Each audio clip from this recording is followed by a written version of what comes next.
Hello everyone, welcome to What If Naruto Became Alastor the Radio Demon Part 2. Before we start, please go support marioiale for writing that awesome fanfic. This is the translated version I made. There will be some mistaken characters' gender, but of course Naruto is a male. Chapter 6. Groaning, Artemis opened her eyes slowly, her vision blurry. At first, she was confused as to where she was and felt herself lying on a metal table before everything came back to her.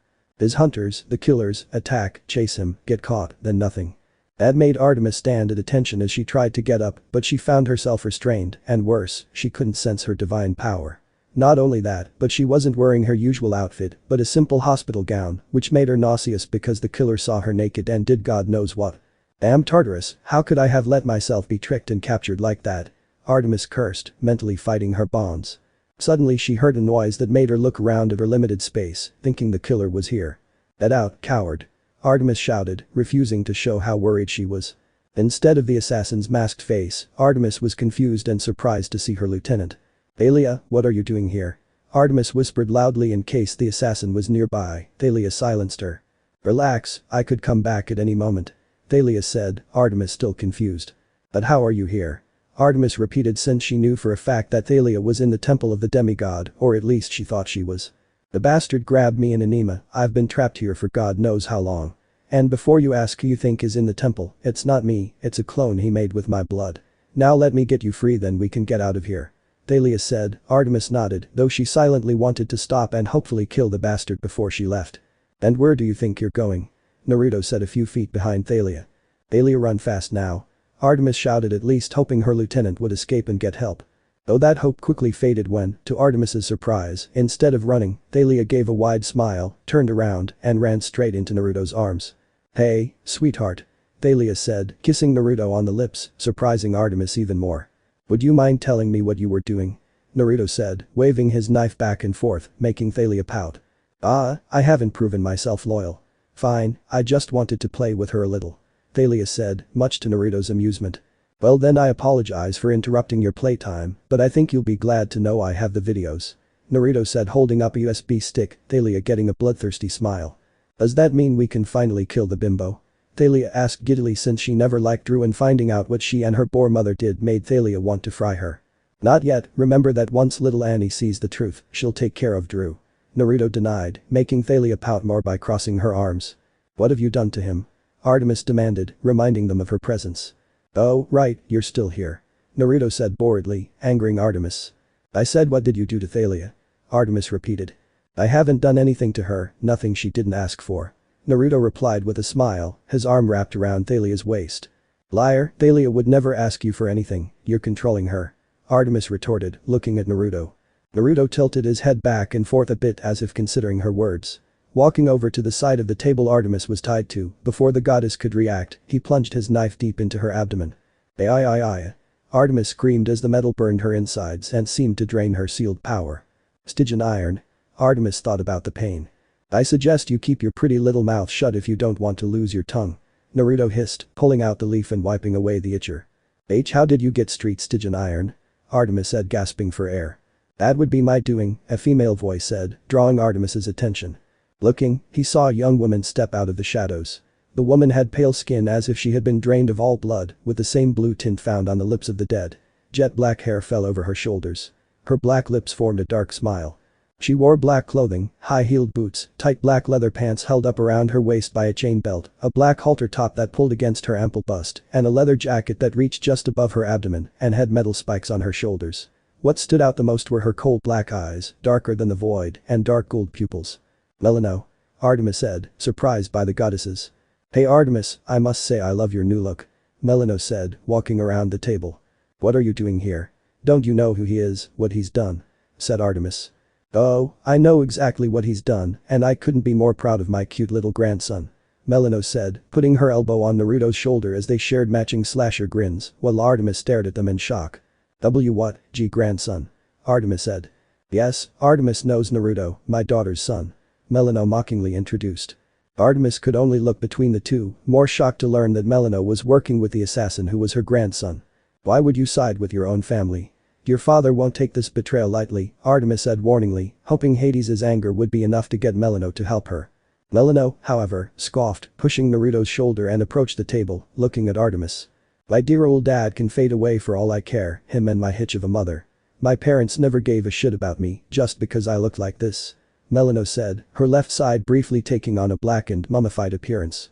Persephone never acted like a mother, and Hades prefers his bastards, while keeping me locked away in the underworld. So yeah, choosing to side with them was pretty easy, plus when the time comes I'm going to enjoy making Hades watch as I crush D'Angelo and Levesque's skulls to dust, right before draining me of all their power. Melino said sadistically as she thought of her father's face when he sees his precious golden children dead. That's impossible, you can't take power from a god, you're delusional.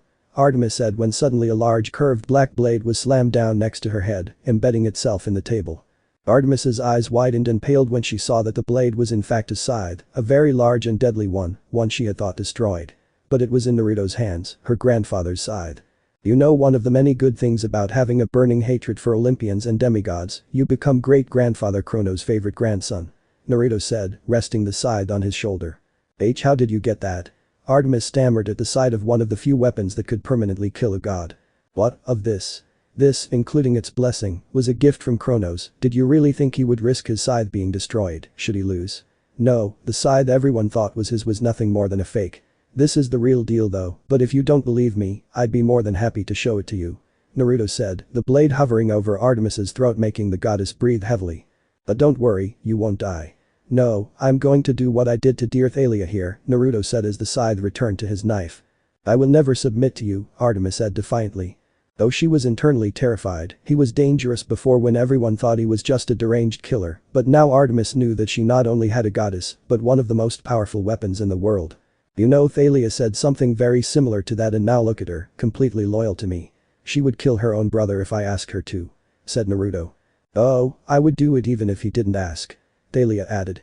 It doesn't matter, you can't take on all of Olympus on your own with just one minor goddess, even with that scythe. Artemis said, Naruto just smiled wider. Oh, ladies, you can come out now. Naruto said, confusing Artemis with who else could be here. First was a woman of extremely pale and flawless complexion, curvaceous figure, very large breasts, a slim waist and wide hips, black hair worn upwards with 2 long strands framing each side of her face, eyes that have completely grey irises and pupils, each with a black cobweb pattern. She wears a long black sleeveless dress that completely hides her feet, while ending in 8 small pieces of fabric that crawl out like the legs of a spider. A narrow black band encircles her neck with a small spider emblem located at the front and 8 extensions protruding outwards at the back, with 4 emerging from each side, branches of the spiderweb netting in the space between the band and the dress, extending down from the aforementioned spider emblem. 2 large sleeves separated completely from the dress are worn on her arms that end just past the elbows, each of the sleeves also display 4 protrusions. Appearing at the ends of the significant amount of fabric that sticks out, she also wears 2 spider earrings that hang down from his ears. Next was another woman with an average physical build, a large black dotted snake tattoo running down each arm, eyes that contained yellow irises with black pupils, blonde hair arranged in a spiky style, with 2 long strands extending down, framing each side of her face, that intertwine like the snake of a caduceus to rest upon her chest, wearing a long hooded black bodysuit that extends down to her knees, while over it, she wore a white lab coat. The hood is adorned with eye-like markings on either side that when worn in addition to the shape of her hair, give it the appearance of a snake's mouth, complete with teeth and fangs. She is barefoot with black toenails and nail polish, with yellow arrows pointing upwards. I believe you know Medusa and Arachne. Naruto said as both women walked on either side of Artemis. Damn, Artemis, you know I remember the first few years after that traitorous hitch turned me into a monster, you and your little hunters hunting me by shooting me with arrows. Medusa said, smiling coldly as a forked tongue lolled out of her mouth. I actually remember being treated like an archery target for the hunters, Arachne said, her eyes gleaming as fangs emerged from her lips. Artemis gulped at his comments, remembering that Athena had asked her to hunt the 2 of them down earlier and to do damage when she killed them. At the time, Artemis hadn't known about Athena's connection to the 2, but now she truly regretted it. And that's not all. Naruto said as the temperature dropped several degrees. In a swirl of snow, Artemis saw another woman appear, with a long mane of lush black hair, brown eyes, pale skin the color of snow, wearing a body-hugging white dress with a midnight blue fur cape lined with grey fur. Keen. Artemis said, shivering from the cold. Yeah, when this cutie showed up with the offer to take down Olympus, I jumped at the chance, especially when she mentioned the possibility of taking my father's power and turning that fire spawn into a beautiful sculpture. Keen cooed, wrapping her arms around Naruto's neck. Last one, and I'm sure you love this huntress. Naruto said with a particularly sadistic smile. Hearing approaching footsteps, Artemis looked up and gasped in shock and horror. Approaching was a teenage girl with long, dark brown hair, lightly tanned skin, dark-colored eyes that briefly flashed red, a wolfish grin on her face. She was wearing cut-off denim shorts that hit just above her knees, black combat boots, a black shirt with a crescent moon on it, and a silver ring on her head. "Hey Artemis, long time no betrayals," the teenager said, crossing her arms with a fake friendly smile. "Ha Callisto," Artemis gasped. "So you do remember me, and here I thought I was forgotten after what you and your bastard father did to me." Callisto growled, wrapping a hand around Artemis's throat, causing the goddess to choke. "How are you alive?" Artemis gasped. "You can thank Lady Melino and Naruto, they offered me a chance at some well-earned revenge, and I jumped at the chance. They also told me you dared give my ring to one of your little hitches." Callisto snarled, her nails extending into claws, as Thalia slowly moved behind Naruto as she shivered at the memory of when she and Callisto first met. It's safe to say the former hunter wasn't happy to see Thalia in possession of his ring. "You knew this ring was the only thing I had left of my mother, and yet you had no problem giving it away," Callisto said, his eyes turning red with anger. "Zozo earned it," she choked Artemis as Callisto tightened her grip. "Oh yes, let's talk about your new favorite, the little Hesprid who killed me. Tell me how long it took you to replace me, a week, a month, or maybe you did it right after you turned your back on me. In fact, you sent her after me in the hopes that she'd get rid of the disgraced hunter for you. Answer me." Callisto roared, her features becoming more wolf-like as her canines extended into fangs. "You broke your vows." Artemis gasped, nearly fainting from lack of air. Suddenly, Callisto let go, allowing Artemis to take several deep breaths. When she looked at her former hunter and best friend, Artemis could see nothing but deep hatred and loathing in Callisto's eyes, all directed at her. "And there it is, you were so eager to condemn me that you never bothered to hear my side of the story. If you had, you would have known that Zeus didn't seduce me, the bastard raped me because I chose my loyalty to you over any charm he used on me. Of course, you should know what kind of people the men in your family are, if they don't get what they want they'll willingly take it, no matter the consequences. But you know that, not you who are so quick to condemn any man who looks at you, even if they're in the wrong place at the wrong time, yet ignore the horrific acts your own father and twin commit. You, Artemis, are a hypocrite," Callisto said, Artemis feeling as if she had just been punched in the stomach. The worst part was that everything Callisto said was true, she never bothered to listen to Callisto's side of what happened, blinded by her anger and betrayal that her favorite hunter broke his vows, with Artemis's own father no less. And yes, Artemis was aware of the cruel acts the male members of her family committed, against each other, humanity, and the young maidens Artemis claims to protect, but she walks away when they are violated by other gods, even her own father and brother. Why? Because she didn't care that they weren't part of her hunters, or she didn't see the act committed. The answer was simple. It's because they weren't her family. Even Callisto, someone Artemis once gladly claimed as a sister-daughter, condemned her for what her own father, Zeus, had done to her against her will. "That's why I'm going to get the greatest pleasure from making you watch as my wolves and I slaughter every single one of your hunters," Callisto said, snapping Artemis out of her thoughts. "You wolves?" Artemis said fearfully for her hunters, while Callisto smiled grimly. "That's right, you remember my father, don't you? Lycaon," Callisto replied, raising his clawed hand, a growl echoing in his throat. "Let's just say our meeting wasn't the best. He wanted to live, and I didn't," Callisto continued, her fangs bared as she smiled, while Artemis paled at the implication. "So that means?" Artemis began. "I'm the alpha now," Callisto said, his eyes glowing bright red. "You see now, Huntress, you Olympians preach how righteous you are, while ignoring the enemies of your own making, enemies you have never had to fear, because they were never strong enough to stand against you, but now they will be your downfall," Naruto said, as Artemis began to realize the full weight of what she and the other Olympians have done over the centuries. "You're really going to do it, aren't you? You're going to destroy Olympus," Artemis said, realizing the desperate situation. "And after everything the gods have faced, titans, giants, Tiffin, even a primordial, they will now be destroyed by all the enemies they have created. The goddess would think it ironic if not for the given circumstances. Destroy? Oh no, destruction would be too simple, too quick. I mean, what would be the point of destroying Olympus? No, what I have planned for the gods will make you wish I had done something as kind as destroying you," Naruto said, Artemis now very fearful of what he has in store. "Now, if you'll excuse me, I have a clandestine meeting with my half-sister. Please enjoy my hospitality," Naruto said with a mock bow as he lowered his mask. "With Annabeth." "Okay, thanks. Yes, you'll get the money. It's already been transferred to your account. Remember not to tell anyone. Bye," Annabeth said, hanging up her contact.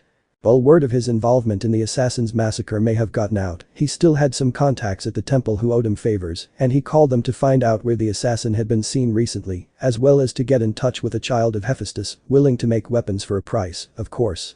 Considering Annabeth wasn't exactly in good standing with almost everyone in the know, she paid extra for her silence, considering her recent activities weren't exactly legal. She put away her phone and turned to the bed where her new uniform lay. A long-sleeved black leotard that reached her wrists and ankles, a utility belt for her dagger, a hooded black cloak, black gloves, black combat boots, and finally the mask the killer left for her. Also attached to the outfit was a desert eagle loaded with celestial bronze bullets, something her father had in case she needed to fight monsters. And he planned to use them all against the killer. Her contacts reported that the killer had been spotted near the Kuroi resettlement, and that's where Annabeth planned to go to capture and/or kill him. Before, it was to bring him to justice for the demigods he killed. Now, she just wants revenge. She didn't care about the council, the gods, the demigods, or anyone, all Annabeth wanted was to be the one to permanently sacrifice him. Annabeth took off her clothes and put on her uniform, the jumpsuit and cape had vibranium woven into them, allowing them to absorb the kinetic energy of any attack, even bullets, making them practically indestructible. Once everything was on, Annabeth grabbed the mask, staring at it for a moment before putting it on. Looking at herself in the mirror, Annabeth couldn't help but feel like she was doing exactly what her brother wanted her to do, and she didn't care.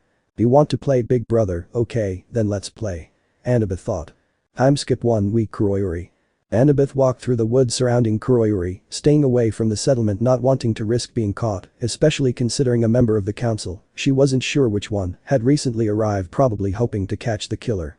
It was already late at night and Annabeth kept walking, knowing that the killer would eventually come to her, it was a good opportunity for him to let her pass. As if on cue, her phone rang and she answered. "Where are you?" asked Annabeth. "Whoa, careful fellow, you sound almost eager to see me, and while wearing that outfit, someone might get the wrong idea. I'm not interested in your jokes, this is what you wanted right now. Well, I'm here, waiting, come find me." Annabeth said, turning around, knowing he was watching. "Well, you're just no fun, fine, you want to play together, I'm happy to oblige," said the assassin, hanging up and coming out from behind a tree. He finally decided to show himself, instead of hiding, Annabeth said. I don't hide Annabeth, I stalk, I listen, and I kill. Now tell me what's stopping me from killing you right now," the assassin said, pulling out his knife. "This one," Annabeth replied, slamming her hand against the tree. Naruto was shocked, truly shocked, when he saw a seal light up in the tree before a barrier formed around him and Annabeth, then he started to feel very weak. It was then that he realized he could no longer sense his chakra. Well shit. You can thank our mother for that, she left this handy little book full of all sorts of fun tips and seals for catching and killing ninja. Annabeth said, Naruto being familiar with the book his mother, Kushina Uzumaki, wrote considering she used the same tricks back in the elemental countries. Ooh, but how, you don't have CH chakra. Naruto gasped, falling to his knees. This was bad, very bad, if his chakra was sealed, he was as helpless as a damn baby, considering his chakra was his very life. That's another thing, I'm your little sister, think about it. Annabeth said approaching Naruto taking out her dagger and gun. Naruto considered it for a moment before clicking, and laughed. Haha, you inherited chakra from the boar, huh, I admit it's not something I've considered. Naruto said. Yeah, and the reason I'm not as weak as you is because you've had chakra your whole life, you rely on it, whereas I only recently unlocked mine, Annabeth said before stabbing him in the shoulder with a dagger. Ah, crap. Naruto yelled. For you to feel pain, well, that makes this even better. Annabeth said, cocking her gun and shooting him in both kneecaps. Curse. Naruto shouted. That's for my family. Annabeth hissed, shooting him in the other shoulder, receiving another grunt of pain from Naruto. I must admit, I never expected you to be able to use chakra or learn something as complicated as Fuinjutsu. And pain, I'd almost forgotten what it felt like. Naruto said, wasting time as he felt Arachn's children approaching a seal. All it takes is one disturbed line, and the entire barrier would close. Yeah, get used to it, because I'm far from finished, Annabeth said, twisting the dagger still in her back. Ugh, yeah, that's right, little Annie, get revenge, come on, I killed your family, cost you your toy, and made everyone turn their backs on you. So, let's go. Naruto mocked, grinning madly under his mask, as Annabeth pulled out her dagger and stabbed him repeatedly in the back, making sure to avoid anything important. Annabeth then kicked him in the side, and Naruto fell to the ground as she stomped on his chest. Yeah, come on more, you know you want to. Naruto yelled, as Annabeth kicked him a few times in the ribs, getting a few cracks and pops. Finally, Annabeth straddled Naruto's chest, tearing the mask off his face, and letting Annabeth finally see what he looked like, holding her dagger over his chest. Yes, Annabeth, embrace your anger. Finish me. Naruto encouraged. That made Annabeth stop for a moment. She had him right where she wanted him. She could easily kill him right now. She said she would, but saying something and doing something were two different things. Naruto noticed her pause and sighed in disappointment. And you were so close to Annabeth. Oh, well, this show is almost over. Naruto said, confusing Annabeth. Ready? Ready for what? Annabeth demanded, though Naruto paused for a moment before giving her a dark smile. Looks like that chakra's back, Naruto said, Annabeth's eyes widening. Before she could react, Naruto shook her off. Shaking her head in dizziness, Annabeth watched as Naruto stood up, but what caught her attention were the tendrils of crimson chakra shooting out of him as all his wounds broke free and sealed themselves. I must say, it's been so long since I've felt pain, and I must say, I still hate it. Naruto growled, his eyes now blood red with slit pupils, his whisker marks becoming more pronounced as he gained fangs. What in Tartarus? What are you? Annabeth said in shock, while Naruto threw his head back laughing. What am I? How about instead of telling you, I show you? Said Naruto. Instantly, red chakra exploded from him, forming a massive pillar that shot into the sky. The chakra spiraled around Naruto as he put his mask back on, his red eyes glowing menacingly behind it. Soon, the chakra began to take shape until, above Annabeth, loomed a massive nine-tailed fox. Rah! Kyuubi. Annabeth thought with renewed fear. There were mentions of tailed beasts in the book, not many, but enough for Annabeth to know that if anyone ever encountered one, she should hide and pray they didn't find her. Then she faces the Kyuubis in Jinchuriki. This is the difference between us, Annabeth, you still refuse to embrace your anger, your hatred. Well, I long ago accepted my hatred, and until you accept yours, you will never defeat me. Naruto said as the red chakra returned to him. Now if I were you, I'd hit the ground running after all that little display I put on probably alerted those demigods who will be here in, 5 minutes. See you next time, Annie. Naruto said, disappearing in a flash of crimson, while Annabeth looked shocked before she heard the demigods approaching. Damn. Annabeth mentally cursed and started running. If they catch her near where the killer was, they'll probably lock her up, but they'll find her dressed as she was. Better not think about it. Ducking behind a tree, Annabeth held her dagger tightly as she heard footsteps approaching, likely a demigod who had moved away. I'll just knock them out before they can see me, then hopefully get out of here without anyone else seeing me, Annabeth thought, trying to calm her racing heart. Annabeth waited, not moving a muscle, before finally the person was close enough and Annabeth grabbed them and planned to hit them hard enough with the handle of her dagger to knock them out. Unfortunately, the person was struggling, making it difficult for Annabeth to maintain her grip. Knowing she had to do it quickly, Annabeth closed her eyes and brought the dagger down, hoping to render the person unconscious with a single blow. Crush. Annabeth's eyes shot open in horror, and she looked to see that instead of knocking the demigod unconscious, he had just stabbed them in the neck. What have I done? Annabeth thought in horror, pulling out her dagger. To his further horror when he saw that the demigod he had just stabbed was Reina. Oh, gods, no. Annabeth thought. Killing a random demigod was one thing, but he had just killed a council member. Annabeth was helpless as Reina made a weak attempt to stem the flow of blood, but it was useless as she lost strength before finally going limp. Annabeth stood completely still for a moment staring at her former friend's corpse, still in shock from what she had just done. What have I done? Chapter 7. Annabeth didn't know how long she stood there frozen, staring at Reina's corpse, still in shock from what she had just done. Hey, come here quick. Someone yelled as Annabeth heard several footsteps approaching. Reacting purely on instinct, Annabeth drew her gun and turned toward the source of the voices, seeing 5 demigods running toward her with their weapons drawn. Before they could close, Annabeth fired 2 shots to the head, a third to the chest twice, and the last 2 to the legs. Damn. I have to get out of here. Annabeth thought frantically, running away. Posterior Mistral. Annabeth slammed her apartment door and locked it. Throwing off her mask and weapons, Annabeth began pacing frantically. Damn it all to hell. Annabeth yelled, kicking the table and throwing a chair against the wall. This continued for several minutes as Annabeth threw things or knocked them over, thankful the walls were soundproof. This wasn't supposed to happen. Annabeth thought. He was supposed to track down the killer and either kill or capture him. Now he's killed 4 demigods, one of whom was a council member, and wounded 2. The only saving grace was not seeing his face. Suddenly his phone rang, already knowing who she was he answered it. Leave me alone. Annabeth yelled as she heard the killer laughing on the other end. Ahahahaha, sorry, this is too good. I mean you surprised me with the seals and chakra, but you actually killed a council member and 3 other demigods. I guess this means we're officially partners now, and I have you to thank for saving me the trouble of killing that Reina girl myself. Though I'll have to ask you not to kill any other council members, I've had people call dibs on some of them. Is this all just a game to you? Annabeth demanded, disgusted by the casual way he spoke about killing people. Yeah, that's what I've been saying all along, Annie, this is all a game, and there's no need to toot my own horn. Oh, who the hell am I kidding, I'm winning and loving every damn second of it. If I were you, I'd get out of Mistral as soon as possible, you never know when an anonymous caller might point the council in your direction. With that, the killer hung up and Annabeth paled, knowing the killer was right. She needed to get out of here because, knowing him, he'd probably make an anonymous call and send the council after her. Damn. Annabeth mentally cursed before going to pack. The faster and further away from Mistral, the better. But Naruto. Naruto smirked as he hung up on Annabeth. His composure didn't last long, though, as he instantly crushed the phone in his hand. Damn it. Naruto shouted angrily, throwing the crushed phone against the wall as he started pacing angrily. He didn't think or even consider the possibility that Annabeth might have chakra or know about seals. Naruto was lucky he escaped and that Annabeth hesitated when she had the perfect opportunity to kill him. Years of planning would be in vain. Although I guess it has its advantages, Naruto thought, calming down a little.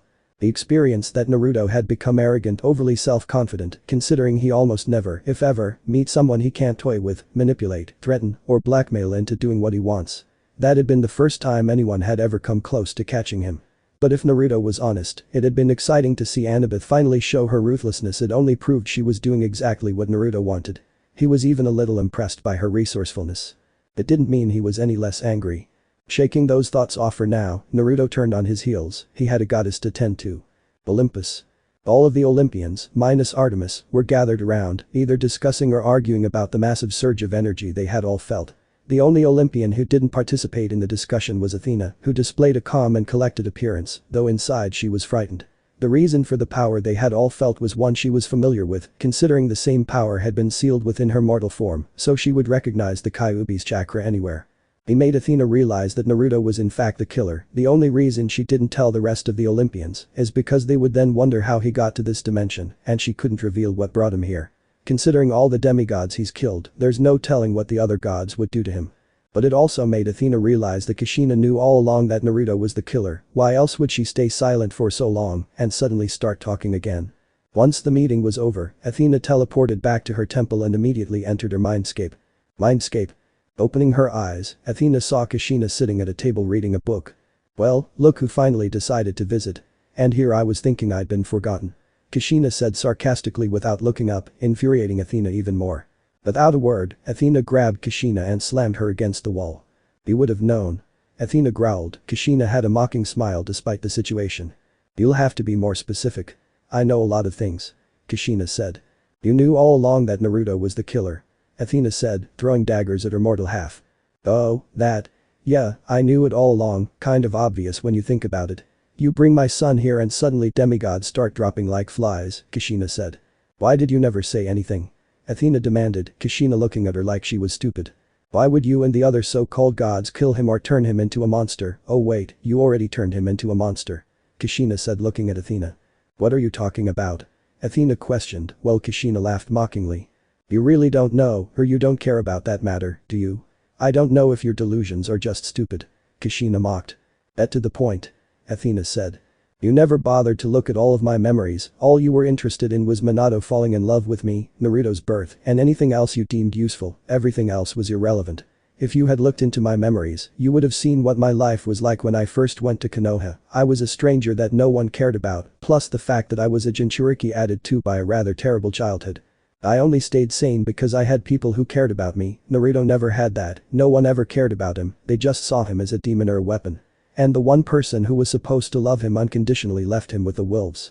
Kushina said, glaring at the stoic Athena, who felt nothing for the little speech. Does that little speech make any sense? Athena said, Kushina laughing again. Wow, thanks. You just proved something I've been contemplating ever since I was forced back into your head, Kushina said. And what is that? Athena asked with narrowed eyes as Kushina approached. You don't care, none of you gods care. You all claim to care about your children, but you don't, none of you have ever cared for them. I bet none of you see them as your children, just extensions of your own will that you can pull around like puppets on strings.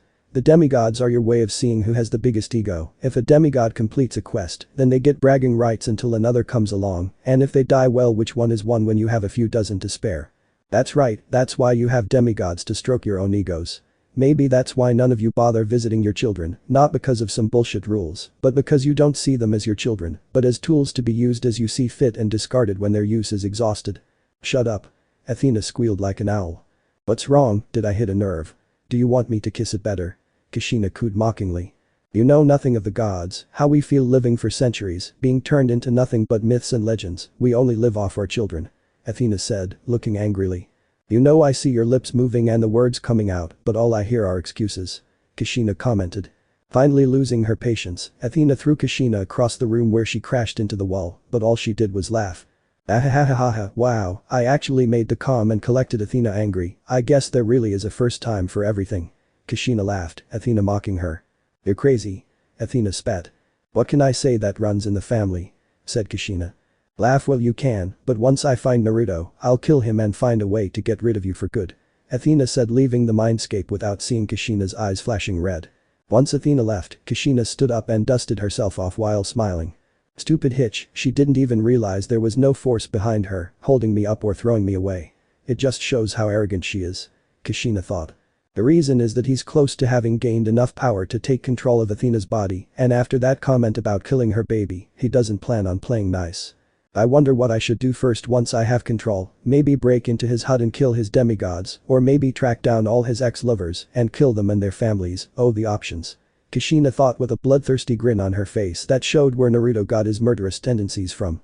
But Annabeth finished packing her belongings into her car and prepared to drive as far away from Mistral as possible, but stopped once she got inside.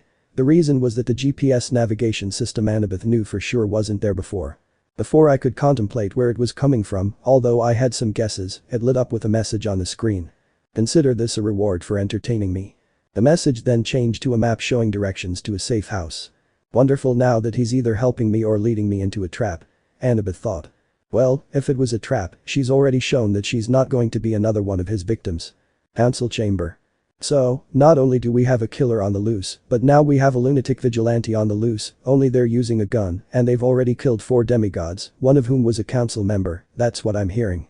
Jason shouted angrily, having been at his angriest since the 5th cohort was massacred. Yes. Percy said humbly. Before anything else could be said, the doors opened and revealed Will Solis, son of Apollo. What? Jason demanded. Nico shot a look at the Roman before smiling at Will, who returned the smile.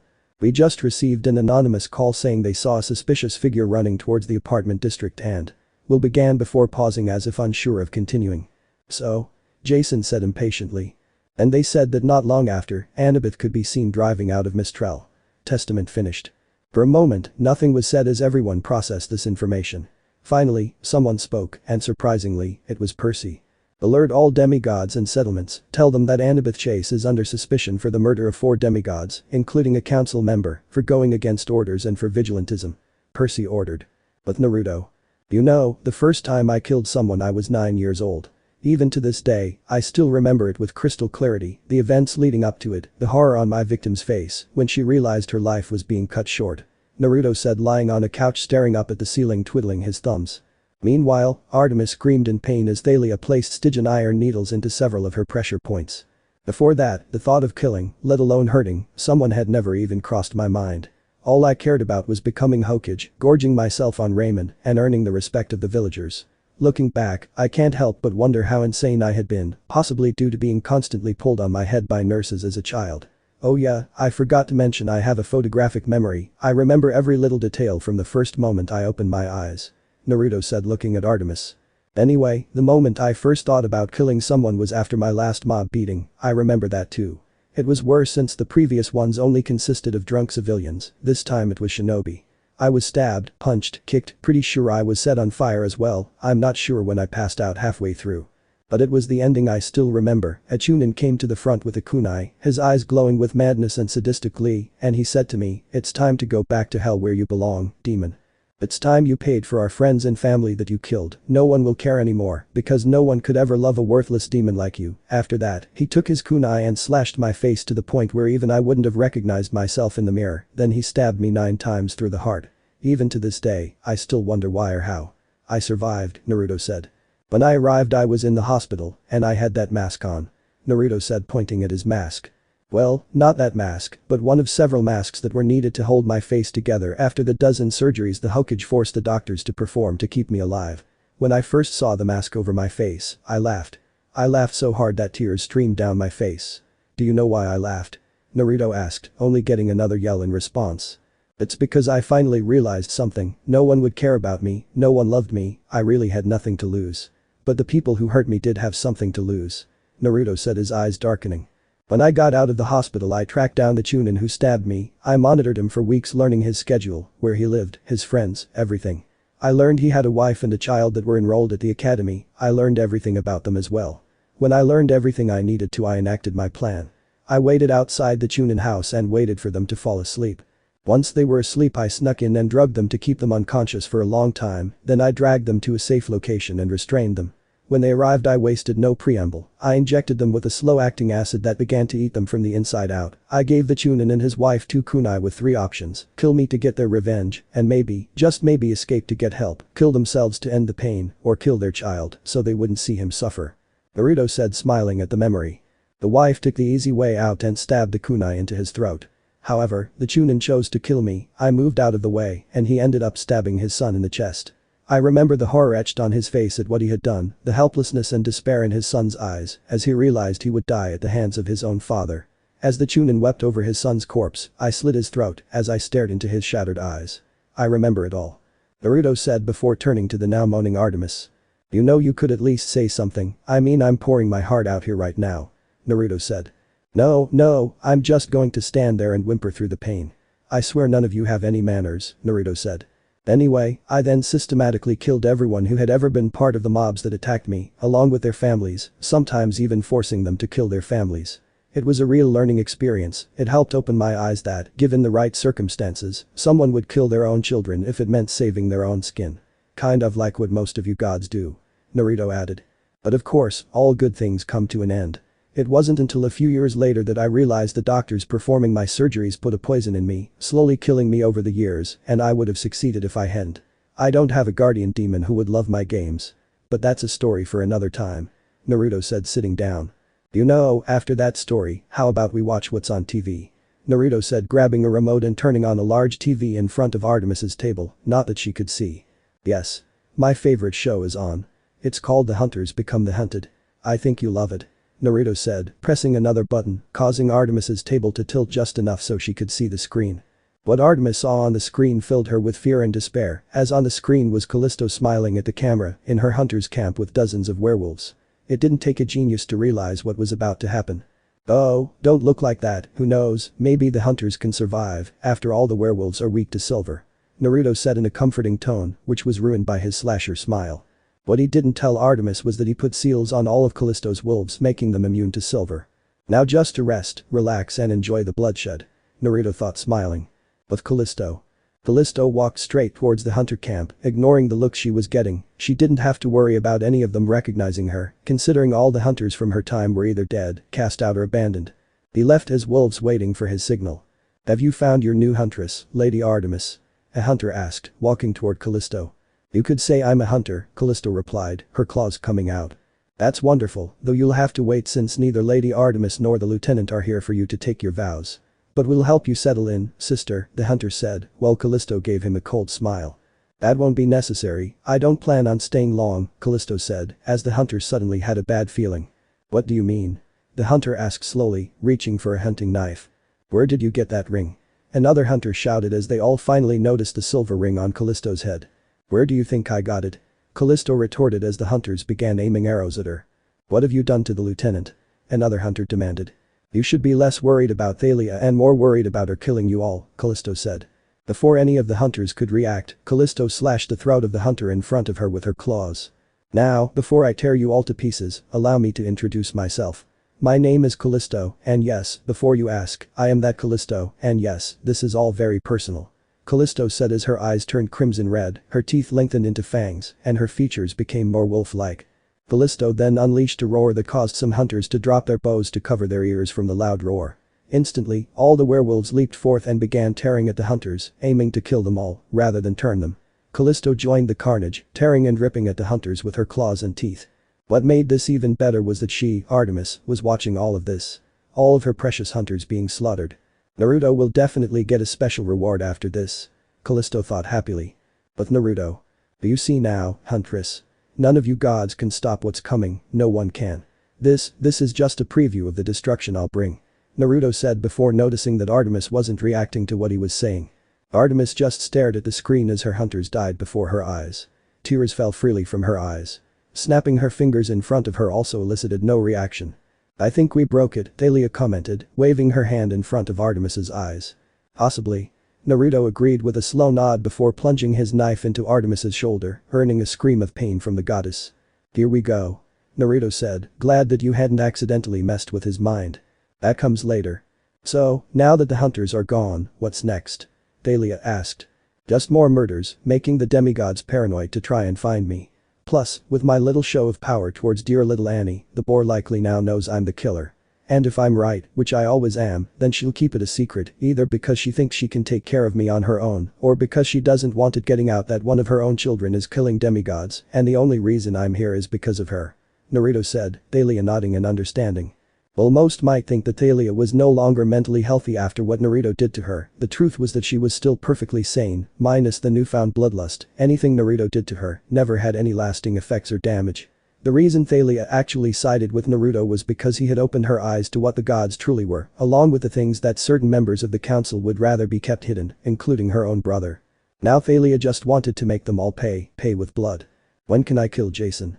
Thalia asked, since after finding out what Jason did, she had been wanting to destroy him. Plus, she's eager to see her father's face when he sees his golden boy in pieces. Soon, we just have to wait a little longer for little Annie to see the truth. After that, everyone will get their 10 pounds of meat.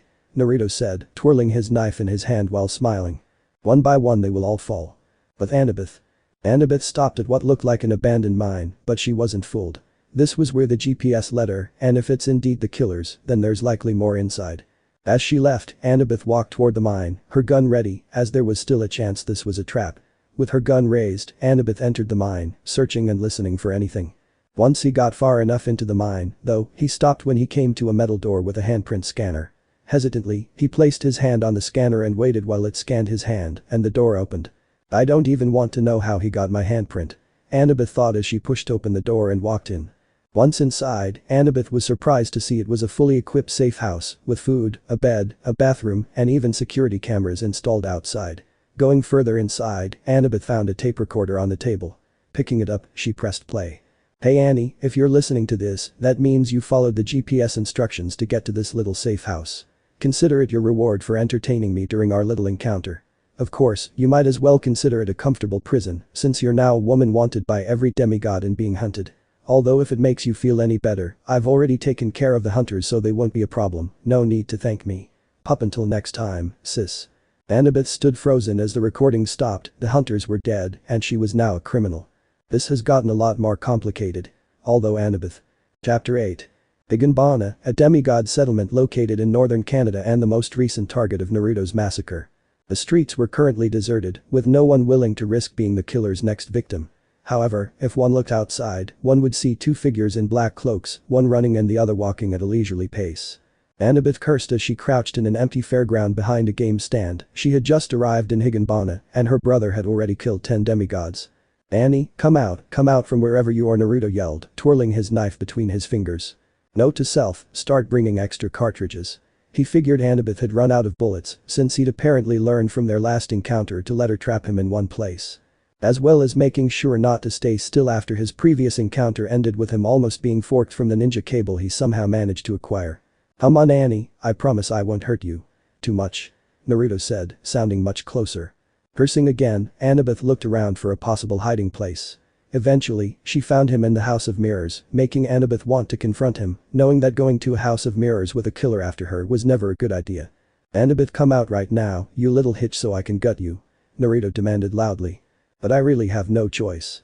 Annabeth, though, running towards the House of Mirrors. There you go. Naruto said as he watched her enter the House of Mirrors. Running inside, Annabeth ran around a few times, occasionally bumping into a mirror, before she stopped feeling like she'd significantly lost him. That is, until his voice came over the intercom. Did you really think you'd be safe here? Have you never seen a horror movie before? Naruto questioned. Yeah, well, what can I say? Dealing with you has made me do a lot of things I never thought I'd do. Annabeth retorted. Careful Annie, that sounded like a compliment, Naruto said. Take it as you wish, deranged lunatic. Annabeth replied.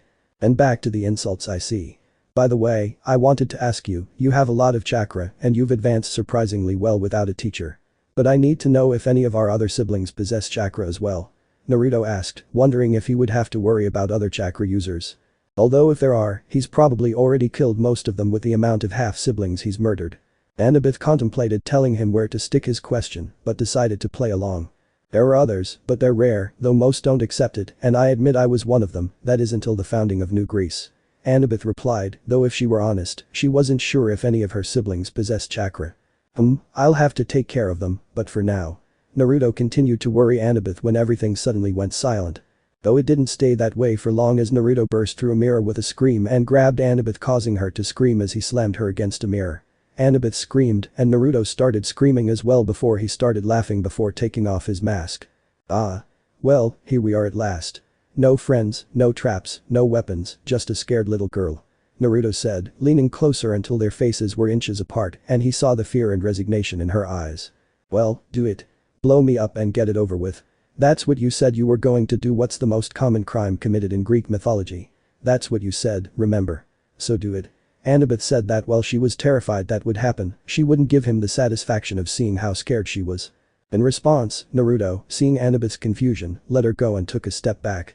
While it is true that it was once my original intention a while back, as it would be the biggest shit for Athena to see her favorite daughter desecrated like that. But these past few months I have come to see you as more than a future victim and more as a partner in my quest for revenge. Naruto said as he replaced his mask and began to walk away. You're crazier than I thought if you think I'd ever join you, Annabeth said with a glare, Naruto laughing in response. Oh, I think you'll soon start seeing things my way, especially once you discover a secret your so-called friends have been keeping from you, specifically your former boy toy, Naruto said mockingly. What are you talking about? What secret? Annabeth demanded. Like father, like son. See you soon, Annie.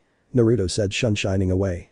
Clenching her fists, Annabeth angrily slammed the mirror she was pinned against moments ago and broke it before walking off in the same manner as her brother, with only one thought on her mind. What secret is he talking about? Time skip 3 days Council of Demigods. They slip through our fingers again. They keep slipping away. Percy shouted, slamming his fists on the table. We don't know. We've said this before, none of us know how they're escaping from us. They're not using magic, they're not using any vehicles, and we've searched every settlement and 2 miles of the surrounding area for them, we don't know. Hazel yelled, sick and tired of Percy reminding them of their failures in capturing the killer and, more recently, Annabeth. Percy, what about Rachel? Has she seen anything regarding the future, like we're going to capture them eventually? Naiko asked calmly, considering that at least one member of the council needed to keep a level head. No, Rachel hasn't seen anything, since the murders started she hasn't been able to have visions of prophecies. Percy replied, Thalia interrupting. Same with Apollo since Artemis disappeared and the hunters were slaughtered, he's gone crazy looking at her and just has tunnel vision, Thalia added. Okay, enough of all this nonsense. Next time the killer or Annabeth shows up, Percy and I will be waiting for them. Jason said confidently, the others exchanging glances before nodding their heads. Jason and Percy were the 2 strongest demigods they had, they'd be able to take on Annabeth or the killer, no matter what tricks they had. All while Thalia smiled secretly. Looks like I'll keep my promise sooner than I thought. Thalia thought, a wicked glint in her eyes. But Annabeth. Annabeth wrapped a towel around her body after getting out of the shower. Entering her room, Annabeth stopped when she saw a DVD on her bed. She took out a knife. She had hidden several weapons throughout the bunker in case Naruto showed up. She looked around cautiously for traps and saw if he was hiding anywhere. Once she was completely sure she was the only one in the bunker and that there were no traps, she grabbed the DVD and played it, thinking it was another message from her brother. Even though it hadn't even been 5 minutes, Annabeth's expression changed to shock, betrayal, and distress at what it was. Covering her mouth, Annabeth let out a few stifled sobs as tears filled her eyes, while her brother's words echoed in her head. Let's say like father, like son. But Naruto and Thalia. Naruto slit the throat of another demigod before looking at Thalia, who was shooting arrows at a demigod tied to a tree who was suffocating on his gag as Thalia shot an arrow through his throat. Have I ever told you that you're incredibly hexy while murdering someone and covered in your victim's blood? Naruto said, looking Thalia up and down. You could say that more often. Thalia smiled, crossing her arms under her bust. Also your brother and Jackson are here looking for us, well, me actually. Naruto said, Thalia nodded before both demigods went to intercept their targets. So, are you going to kill Percy? Thalia asked. As much as I would love to kill the sea spawn, Medusa has already committed to killing him and you know I'm not one to steal from a comrade. Naruto replied. Can I kill Jason? Thalia asked. Skin him alive for all I care, he's yours to do with as you please, baby. Naruto said. Thalia stopped him and crashed her lips against his. You're so good to me. Well, I'll go. I have a brother to kill.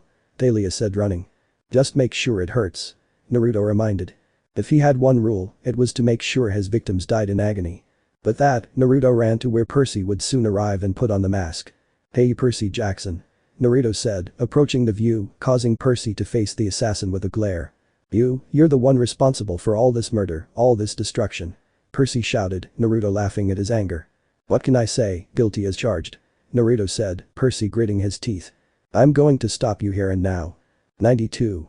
"Your reign of terror has lasted too long, and now you're going to pay." 355. "And I'll do." "What are you doing?" Percy demanded. "No, go on. Go on. Don't worry about me," Naruto said, motioning for Percy to continue. "And I will avenge my mom's death." "Oh, wow." 419. "That's it. What the hell are you doing?" Percy yelled. "Oh, sorry, it's just a little hobby of mine. I hear these heroic speeches so often. So I started making a mental list of how many times I heard certain lines," Naruto admitted, Percy looking at him like he'd lost his mind. You crazy bastard," Percy said. 190. "Yeah? Well, I'm gonna book your face up," Percy yelled the first thing that came to mind. "Oh, ho, wow." 12. Naruto smirked under his mask while Percy growled angrily. "Besides, I don't swing that way, but I'm sure Drew is still coherent enough to help. You want me to go find her? I know you two are very close," Naruto said mockingly. Percy finally reached his breaking point and Drew riptide. "I'm going to kill you," Percy yelled, carrying Naruto. "Ah, if I had a drachma for every time I heard that, and 500. Here's your prize," Naruto said before unsealing the Kusanagi sword. "The former owner is too dead to stop me from taking it." The swords of both demigods clashed, one fighting for revenge and justice and the other for death and destruction. But Thalia. "Oh, Jason," Thalia called out to get her brother's attention. "Thalia, what are you doing here?" Jason questioned, frowning, wondering what his sister was doing here. "Why kill you, of course," Thalia confessed with a malicious smile, taking out her spear. Jason was taken aback for a moment before things started to click. The killer managed to get into Mistral without anyone noticing. Thalia wasn't present when the hunters were attacked, all of that. "All this time you've been a spy for the killer," Jason shouted, looking at Thalia, who simply shrugged. "What can I say, I got bored playing the hero with too many rules," Thalia said.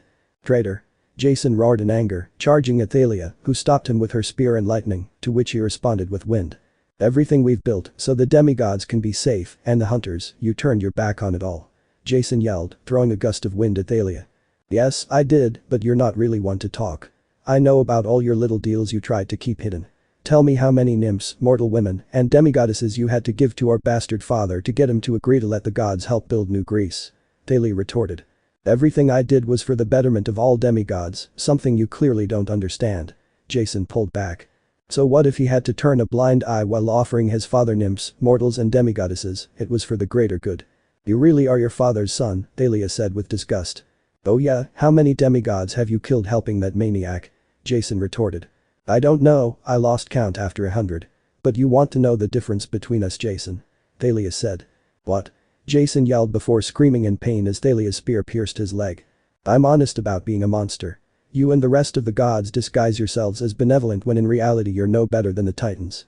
No, wait, the Titans were at least honest about what they were, so I guess you're worse than even Grandpa. Congratulations." Thalia sneered, Jason gritted his teeth in anger. "You're wrong, I'm honest about one thing," Jason said, Thalia walking in front of him twirling her spear. "Oh yeah, what?" Thalia asked. "This one," Jason yelled, grabbing and slicing Thalia in half at the waist, surprising her. "Rod and Tartarus, traitor." He thought Jason was satisfied with killing a traitor and someone who knew his secrets. Though he was soon shocked when Thalia suddenly disappeared and screamed in pain as he felt something stab him in the back. Looking at Jason, he was even more shocked when Thalia came out from behind a tree with her bow. "How?" Jason demanded weakly from the arrows embedded in his back. The wind illusion combines wind and lighting to add color and make a realistic decoy explode. Perfect for sneak attacks. "You can thank Naruto for teaching me that," Thalia said, collapsing her bow and placing it on her belt and aiming her spear at Jason's throat. "So, any last words?" Thalia said, Jason glaring at her. "Father will send you to Tartarus where you belong, you traitorous hitch," Jason yelled, Thalia shaking her head in disappointment. "The only one going to Tartarus is you," Thalia said before plunging her spear into his throat. Thalia watched as her brother choked on his own blood before he ran out of strength. And just to be sure, Thalia stabbed his head with her spear to make sure he was dead. But that over with, Thalia headed over to where her boyfriend was dealing with Percy. She arrived just in time to see Naruto slice off Percy's sword arm, causing the son of Poseidon to scream in pain as he fell to his knees. This is the great Percy Jackson, the savior of Olympus, the greatest living demigod. Honestly, I'm a little disappointed. Naruto said, holding the kusanagi to Percy's throat. Finish this and kill me now. Percy said, looking down. Whoa, Boy Scout, relax, you need a pat on the back, a hug. Seriously, silly, way to bring down the mood. Naruto said, Percy gritting his teeth. Is this all just a game to you? Percy demanded. A game? Hardly. If this were a game, I'd be tormenting demigods. No, you, Percy, are nothing more than a chore to me. Naruto said, sealing the kusanagi and turning on his heels. But not before creating a ball of black hellfire and reducing Percy's severed arm to ash. Underworld. Jason Grace, for your crimes, you will be sentenced to eternity in the depths of Tartarus, the three judges said, surprising Jason before they dragged him into the pit. No, no. You can't do this, I'm the son of Jupiter, a praetor. Curse you Thalia, curse that murderous bastard, curse you both to the depths of Tartarus. Jason cursed loudly, fighting the ghosts holding him as they dragged him to Tartarus. You three did a good job. You're now 100 years closer to Elysium, Melino said, leaning against a wall and checking her nails. Thank you, Lady Melino, but even if you hadn't asked us, the boy would have been sent to Tartarus for his crimes. A judge said. I know, but Naruto doesn't like to leave things to chance. Keep at it and once I'm queen of the underworld, you'll have earned your place in Elysium. Melino said, melting into the shadows. But Naruto, with a satisfied smile on his face, entered his bathroom to take a shower, but stopped once he saw that it was already on and that there was someone inside. Well, this is a nice surprise. Naruto declared, getting people's attention as they turned around, showing it was Thalia with a lustful glow. Do you like your surprise? Thalia said seductively, walking toward him with a sway in her step. A lot. But may I ask a reason? Not that I'm complaining, Naruto said, his eyes scanning her figure. I thought I'd give you a special reward to celebrate. Now shut up and buck me. Thalia said. Lemon skipped. It will be available in my Patreon soon. But Annabeth was curled up in her bed, not having bothered to put on any clothes, so she was only covered by her towel, still sobbing her heart out into a pillow after watching what was on the DVD Naruto had left her.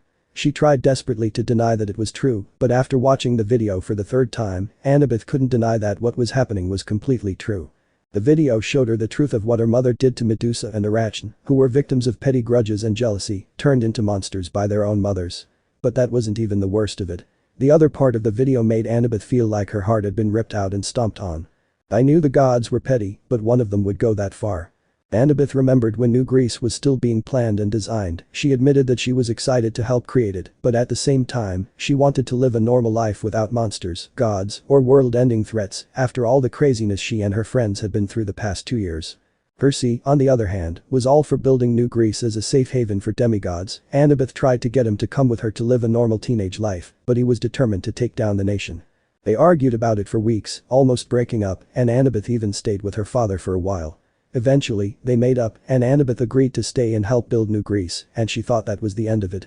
But apparently, one mean, vain goddess didn't like that they almost broke up. A goddess Annabeth now hated with all her might.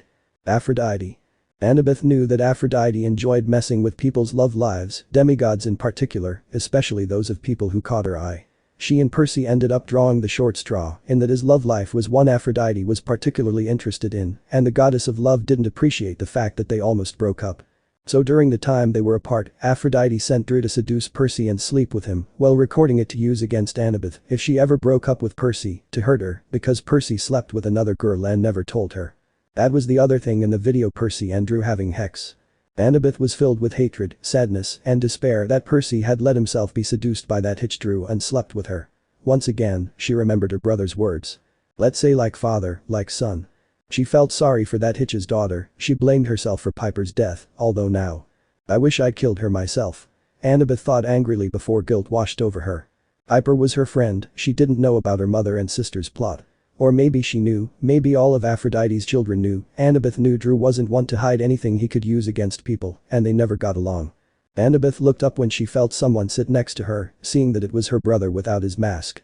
You knew that, didn't you? Annabeth said humbly.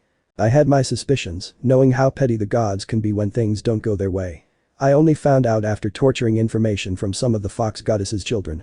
I only found out where the video was kept after torturing the fox goddess's daughter. Naruto said, placing a hand on Annabeth's shoulder. Annabeth looked her brother straight in the eyes, and instantly Annabeth felt something inside her break beyond repair. Before Naruto could react, Annabeth threw herself at him, smashing her lips against his, forcing her tongue into his mouth. She no longer cared about her friends, her family, her mother, or anything else. All she cared about was revenge. Annabeth finally pulled away from her brother, looking at him lovingly with a deranged smile on her face. Thank you for showing Annie the truth, Nai-san. Annie wants to help her precious Nai-san destroy the evil gods, because Annie is a good girl. Annabeth said in a childish tone emphasized by her fit of laughter, while Naruto saw that she had finally snapped, making him laugh. That's good to know, Annie, but for now, sleep and tomorrow, meet me at the hospital where you found my old mask.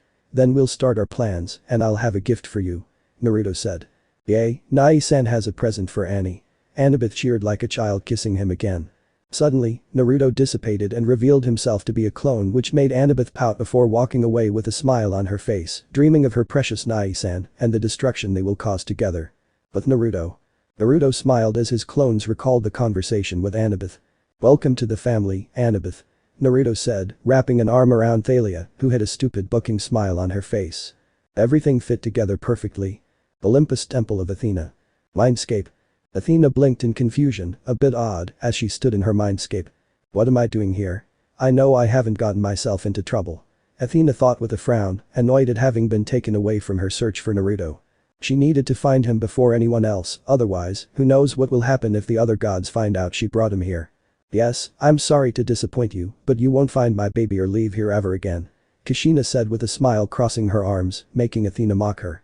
What do you want, to try to take control of my body again? It'll end just like last time. Athena said, summoning her spear and shield. Kushina's smile simply widened before suddenly, chains shot out of the wall and wrapped around Athena, surprising the goddess even more when she was unable to break the chains. What is this, what have you done? Athena demanded, Kushina laughing. Stupid Hitch, you were so arrogant to believe I wasn't a threat that you never noticed I've been absorbing your power ever since I was forced back into your head. Kushina said, surprising Athena. And now I finally have enough power to take control and push you back out of your, or should I say my, subconscious, locked away with chakra chains where you won't cause me any trouble. Don't try to break those chains either. They are strong enough to hold back the Kyuubi, a creature that makes you look like a newborn baby. Kushina said, angering Athena as she struggled against the chains. You won't get away with this, the other gods will realize something is wrong and stop you. Athena said, Kushina laughing again. By the time any of those morons notice anything wrong, I'll be gone and hiding from them. Now get lost, Kushina said, waving her hand dismissively, all the while Athena squawked at her like an owl before being dragged into the darkness. Real world. Opening her eyes, Kushina allowed a mischievous smile to appear on her face as her color changed to crimson red and her eyes turned royal purple. It feels good to be back. Kushina said she's already planning all the chaos she'll cause. Chapter 9. Naruto whistled as he stood outside the abandoned hospital waiting for Annabeth to arrive. Looking at the building, Naruto still remembered when he built it. Yes, he actually built an entire abandoned hospital for his plan. Call Naruto whatever you want, but no one can deny his dedication. Suddenly, Annabeth shone shine in front of Naruto and instantly wrapped her arms around him. Nai-san. Oh, Annie missed you so much. Annabeth said, snuggling into Naruto's chest. You saw me 3 days ago. She reminded Naruto, who didn't bother to return the hug. Which may have shown him comfort after revealing the truth, but he's still a cold-hearted bastard. But it felt like an eternity. Annabeth complained because she didn't like being separated from her Nai-san. Well, after this you'll be seeing me a lot more often, would you like that? Naruto said. Yay. Nai-san still loves Annie. Oh, Nai-san said he has a gift for Annie, can Annie have her gift now? Annabeth asked excitedly, Naruto laughing at her excitement. Yeah, he's just inside. But first, let me tell you some interesting things I learned about some of our beloved deceased half-siblings. Naruto said, leading Annabeth to the hospital. You see, after doing my research on the gods, specifically our Boar Mother, I realized something. They only talk about famous demigods who accomplish things, they never mentioned any demigods who turned out to be like me. Naruto said, smiling grimly. So, after doing some research, do you know what I found? Naruto asked rhetorically. Annabeth shook her head in curiosity at what he learned. The Zodiac Killer, the Axeman of New Orleans, the Phantom Killer, and Jack the Ripper. Some of the deadliest killers, all with a few things in common. No one could identify who they were never caught, and you are all children of Athena. Naruto revealed, much to Annabeth's surprise. But how come no one found out? Annabeth asked, since Athena would have at least made sure her other children knew this, so none of them turned out like those killers. Oh, that's simple, Athena killed them, Naruto replied, increasing Annabeth's surprise. After Athena found out her children were murderers, she hunted them down and killed them, erasing any evidence that they were her children, so the wrath of the gods wouldn't be directed at her, Naruto said, Annabeth confused. Why would the evil gods care whether some of Athena's children were murderers or not? Annabeth asked. Simple, all of her victims were demigods. They targeted the other Olympians as demigods specifically in hopes of turning their wrath on Athena for bringing them into the world and causing the deaths of her children. Unfortunately, Athena caught them all first before it could be revealed that they were her children. And I'm sure if given the chance, she'd do the same to us. Naruto said, Annabeth's hatred for Athena growing. Ah, we're here. Naruto said when they reached the back room. Annabeth recognized it as the one with the X-rays. Upon entering the room, he saw someone tied to a chair with a bag over his head. Here's your present, Annie. Naruto declared, walking up to the person and taking off the bag, revealing a beaten, bloodied, and gagged Drew Tanaka with tears and blood running down her face. Annabeth got a big smile that showed her new bloodlust and deranged personality. Haha, Annie loves her gift. Thanks, Nai-san. Annabeth said giddily. I thought you could. But that's not all, dear Annabeth, you see, when the time comes, I'll let you kill the fox goddess along with all her spawn. Naruto added, Annabeth trembling with excitement. First though. Naruto said, removing the gag from Drew's mouth, letting her sobs be heard. DPPPL please, let millimeters me GGG go. Drew begged, Naruto sighing in exasperation. She still thinks there's a way this will end if she stays alive. It was fun for a while, now it's really pathetic, Naruto said. Well, Annabeth, do it. Do whatever you want. Naruto said as a clone pushed a cart of torture tools for Annabeth to use. I also put a seal on her so she can't die until you shoot or stab her in the head, remove her heart, or decapitate her, so don't worry about her dying anytime soon, Naruto added before taking a seat to enjoy the show. Walking over, Annabeth smiled crazily at Drew, who groaned at the dark look in Annabeth's eyes. Hey Drew, Annie's been waiting for this ever since she saw that video. Annabeth said, letting out a deranged giggle before looking at the tools. You, Drew, are the perfect example of a typical Hitch's daughter. You focus more on your looks, sweet-talking boys only to break their hearts and ruin relationships, just like my dearest mommy. Annie thinks that needs to change, Annabeth said, grabbing a pair of pliers. So, Drew, today you have a special trip to Annie's day spa for a day of relaxation and comfort while you enjoy treatment such as a manicure and pedicure, a full body wash, and to top it all off, a facial. Annabeth on the list. Hands first. Annabeth said, grabbing Drew's left hand and holding the tweezers in his other, her intentions clear. Wait, AAA and Annabeth no I. Drew yelled as Annabeth ripped off one of her nails. What can Annie Drew say? Karma's a hitch and so are you, Annabeth said before proceeding to pull out the rest of Drew's nails as slowly and painfully as possible. Once all the nails were removed, Annabeth moved on to removing her toenails, repeating the same process. There we go, you look better now. Annabeth said, not caring about the blood staining her gloves and face, while Drew cried pathetically. Now for the body wash. Annabeth said, looking at what Naruto gave her that might work. Maybe sulfuric acid or poison ivy. Though she couldn't concentrate as Drew continued to cry and beg her to stop, Annabeth finally reached a breaking point and grabbed a hot blade and the tongs again. Shut up. Shut up, shut up, shut up, shut up, you bucking boar. Annabeth screamed, forcing Drew's mouth open and grabbing his tongue with the forceps. Without hesitation, Annabeth cut out Drew's tongue to remove the wound that was being cauterized to prevent bleeding out. Hyperventilating, Annabeth started laughing, dropping the tongs and knife. Oops, Annie got there first, Annabeth said, crossing her arms and pouting. Oh, well, Annie guesses they can continue with the facial. Annabeth shrugged. Grabbing Drew's face, Annabeth looked deep into Drew's watery eyes. Annie really doesn't like those eyes, I guess she'll have to take them. Annabeth said immediately, sticking her thumbs into Drew's eye sockets. Drew screamed silently as Annabeth viciously gouged out his eyes and without hesitation, ripped them from his skull. This was fun, Annie hopes she can have more fun with the Hitch goddess. Oh well, die Drew. Annabeth said pulling out her knife stabbing it into Drew's chest and began carving his heart. You always loved ripping people's hearts out, let's see how you like it. Annabeth hissed. Once she opened his chest cavity, Annabeth reached in and felt a certain pleasure in having her hand wrapped around Drew's still beating heart. Then he tore it off and finally killed the girl. Naruto clapped slowly, catching Annabeth's attention. That was by far one of the most beautiful things I've ever seen. Well, you're still a little rough around the edges, you'll get there eventually. Naruto said, looking Annabeth up and down and finally noticing how hexy she looked in a tight outfit. Annabeth noticed Naruto looking her up and down and felt dizzy at the thought of her brother raping her. She is truly grateful that she was still a virgin instead of giving herself over to the spawn of the sea. However, before either of them could act on their thoughts, Naruto's phone rang. Frowning in annoyance, Naruto replied. This better be important. Naruto said. Mistral. Yeah, I think we might have a problem, Callisto said, standing on a rooftop overlooking the literal pile of bodies in the center of Mistral. Chambers of the Rear Council. So, not only do we have another lunatic on the loose, but now Jason is murdered and the killer has another accomplice. Did I understand correctly? Naiko asked, looking around at the remaining council members that were now his. Leo, Hazel, Thalia, and Percy. Yeah. Percy muttered, looking down at the table after falling into a depression since losing his arm.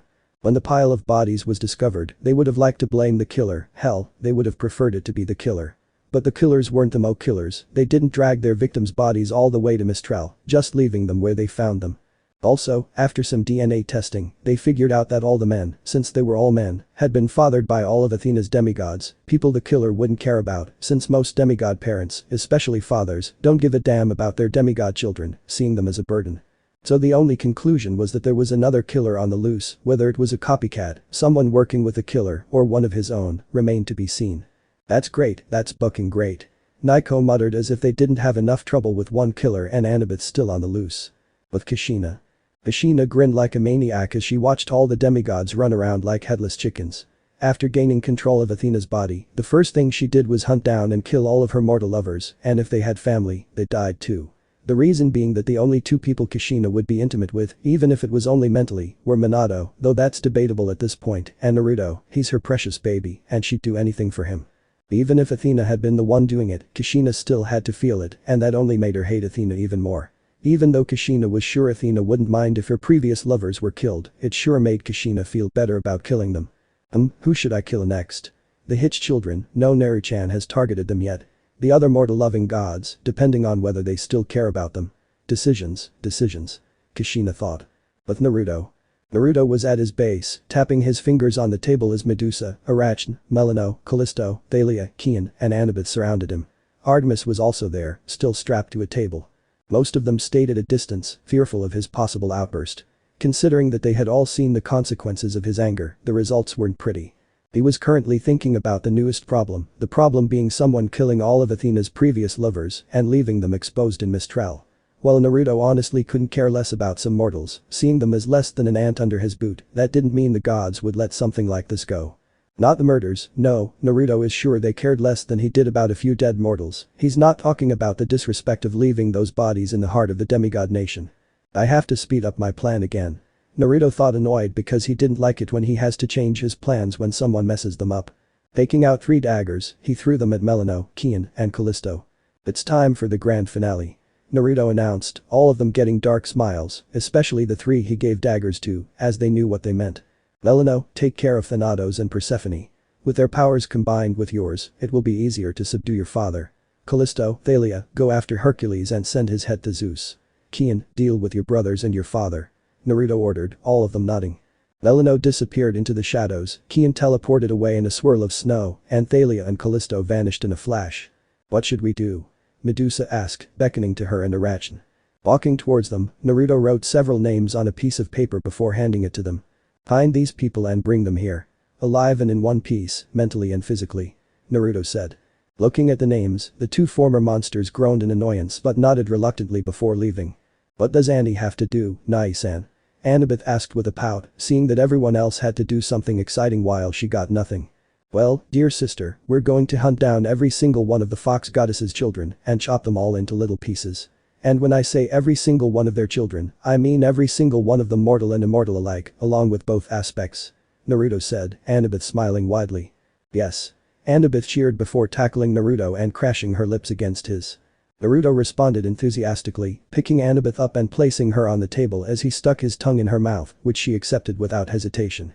Before they could go any further, though, they were interrupted by the only other person there. Both of them are disgusting, Artemis said, looking at them with disgust. Annoyed by the interruption, but also amused by her choice of words, Naruto approached the bound goddess looming over her. Really? That's the best you could come up with?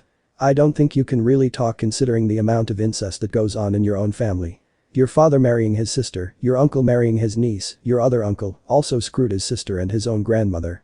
So, you don't really get to talk about what I do, or should I say who I do?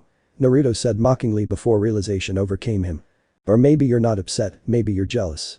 Is that it? Are you always such a high-strung hitch that you can't get all that hexual tension out without breaking your little oath? Is that it? Naruto asked. Artemis glared at him before spitting in his face. Ah. You little. Hitch. Naruto yelled, backhanding Artemis across the face and wiping off her saliva. Naruto was about to hit her again when he saw something that now amused him greatly. Are you blushing? Naruto said amusedly. What? No, of course not. Artemis denied vehemently. Naruto threw his head back laughing. Oh, Kami, you are. You're actually blushing. Don't tell me you actually liked getting hit. Naruto laughed before seeing her blush intensify and then smelled something rather familiar, which only made him laugh harder. You did it and it turned you on. You're kidding, the virgin huntress is a masochist. Naruto laughed. Annabeth joined in the laughter when she heard that. After a moment of controlling his laughter, Naruto smiled maliciously at Artemis. You have no idea how much fun I'm going to have with that little bit of knowledge, Naruto said to the embarrassed Artemis. But her embarrassment soon turned to horror and mortification when Naruto, without hesitation, ripped her dress in half, leaving her completely exposed. This is it, he's going to grape me. Artemis thought fearfully, though she refused to show it. Only to get confused when he walked over and grabbed several items and walked backwards. Oh, you thought I was going to grape you just now. No, that would be too simple. No, for someone like you, I only touch you like that after I beg you to. Naruto said. That's as bad as raping someone. Artemis said before screaming as 2 nipple clamps were placed on her. No, if I grape you, I wouldn't stop until you were nothing but a broken empty shell of your former self. This way, I'm at least giving you the chance to at least retain your free will. I'll tell you what, if by the time I get back you're not begging me to bash your brains out, I'll let you go just like that. And I'm nothing but a man of my word. Naruto said before showing Artemis an egg-shaped device that made her eyes widen in fear after hearing enough of Aphrodite's rants to know what it was. No. Artemis screamed her pleas falling on deaf ears as Naruto shoved the vibrator into her hussy. Don't worry, it wasn't deep enough to break your hymen. Just deep enough to feel it. Naruto said, smiling as he made a hand signal that caused the nipple clamps and vibrator to begin vibrating. Artemis moaned reluctantly at the stimulation. For the record, I put seals on these things so that just as you're about to climax, they'll stop and turn back on once the high wears off, and then it'll repeat this process until I stop it. Enjoy. Naruto said before putting a ball gag in Artemis's mouth, stopping any protest she might have. Okay, Annie, let's go. Naruto said. Bye, Artie.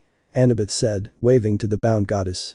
Artemis's last coherent thought is that she's so screwed, literally and figuratively. With Kian walked towards her fallen father, idly stepping over the bodies of her brothers who had already siphoned off his power and added it to their own. She then proceeded to brutalize her father, being able to overpower him with the combined power of her brothers and Naruto, gifting her a portion of Chrono's power within his scythe. He wasn't dead yet as Kian still had one last thing to say to him. I just want you to know this is very personal. Kian said, stabbing the dagger Naruto gave her into her heart. By the way, Mom says hi. Kian whispered as she felt her father's power transferred to her. That was another reason why she sided with Naruto to kill her father, in revenge for kidnapping her mother and forcing her to be his immortal wife. Once she had gained her full power, Kian let Boria's now lifeless corpse fall to the ground as she tested her power and control over the wind. So again, why stop at just the north wind when I can have the other 3 too? Kian thought happily. While it wasn't part of the original plan, she's sure Naruto wouldn't mind if she dealt with his uncles as well. With Melino knocked on the door of her mother's chambers in the underworld at the moment she was asked to return to the underworld. Fortunately, her father was on Olympus attending a council meeting and she had already dealt with Thanatos, knowing that between him and Persephone, he was the greatest threat. Mother? Melino said entering the room. What's wrong, Melino? Persephone asked without looking in the mirror, infuriating Melino at being ignored once again. I thought we could spend some time together, like mother and daughter, Melino said. Even if it was just an act to get closer to her, Melino at least wanted some identification that her mother cared about her. Just before he plunged a dagger into his chest. Not now Melino, go bother Cerberus or Charon. I'm tired and want to rest. She dismissed Persephone, dashing Melino's hopes along with any regret she might have had for doing this. Well, that's too bad. Melino said, the dagger slipping out of her sleeve. Persephone saw it in her mirror at the last second. But he didn't have enough time to react before Melino plunged the dagger into his chest. Do you feel that, mother? That twisting ache in your chest? That's called empathy. Melino said, leaning right next to Persephone's head as the dagger transferred all of her mother's power to her. With her own power above that of Thanatos and Persephone, Melino was now just below the younger Olympians in terms of strength. Though I'll soon be stronger once I take care of Daddy dearest. Melino thought about burning her mother's body with hellfire once she had taken the last of her power. With Callisto and Thalia. Callisto smiled as she turned the dagger in her hand while looking at the immobilized Hercules, who was even now fighting Thalia and her wolves. Looking around, Callisto frowned sadly at the sight of some of the wolves that had died during the fight to subdue the lesser god. "Would you hurry up and stab him already?" Thalia said, using all her strength to hold Hercules still with her spear impaled in his abdomen. "In a minute, I just want to savor this moment," Callisto said, loving the thought that she was about to kill her rapist's favorite son, not just kill him, but take away his power and his beloved strength. "Stupid hitch. When I get out of this, I'll destroy you both and then do the same to everyone you love." Hercules roared, none of the girls looking scared. "No, you won't.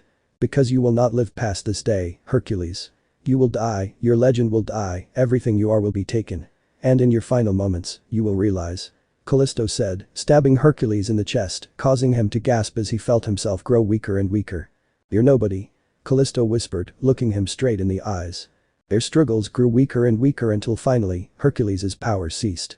Breathing deeply, Callisto reveled in the sensation of her newfound power, feeling even stronger than when she had joined the hunt and killed her father. Faster than Thalia or the werewolves could see, Callisto raised her right leg and kicked Hercules' head from his body. They watched as the head bounced and rolled across the ground before coming to a stop. "That felt good, really, really good," Callisto said, reaching over and grabbing the head with a smile. "The perfect memory." Time skip 5 days with Naruto and Annabeth. Naruto watched in amusement as Annabeth shot another son of Aphrodite. "That's what, 69 dead now?" Naruto thought, laughing at the irony of the number.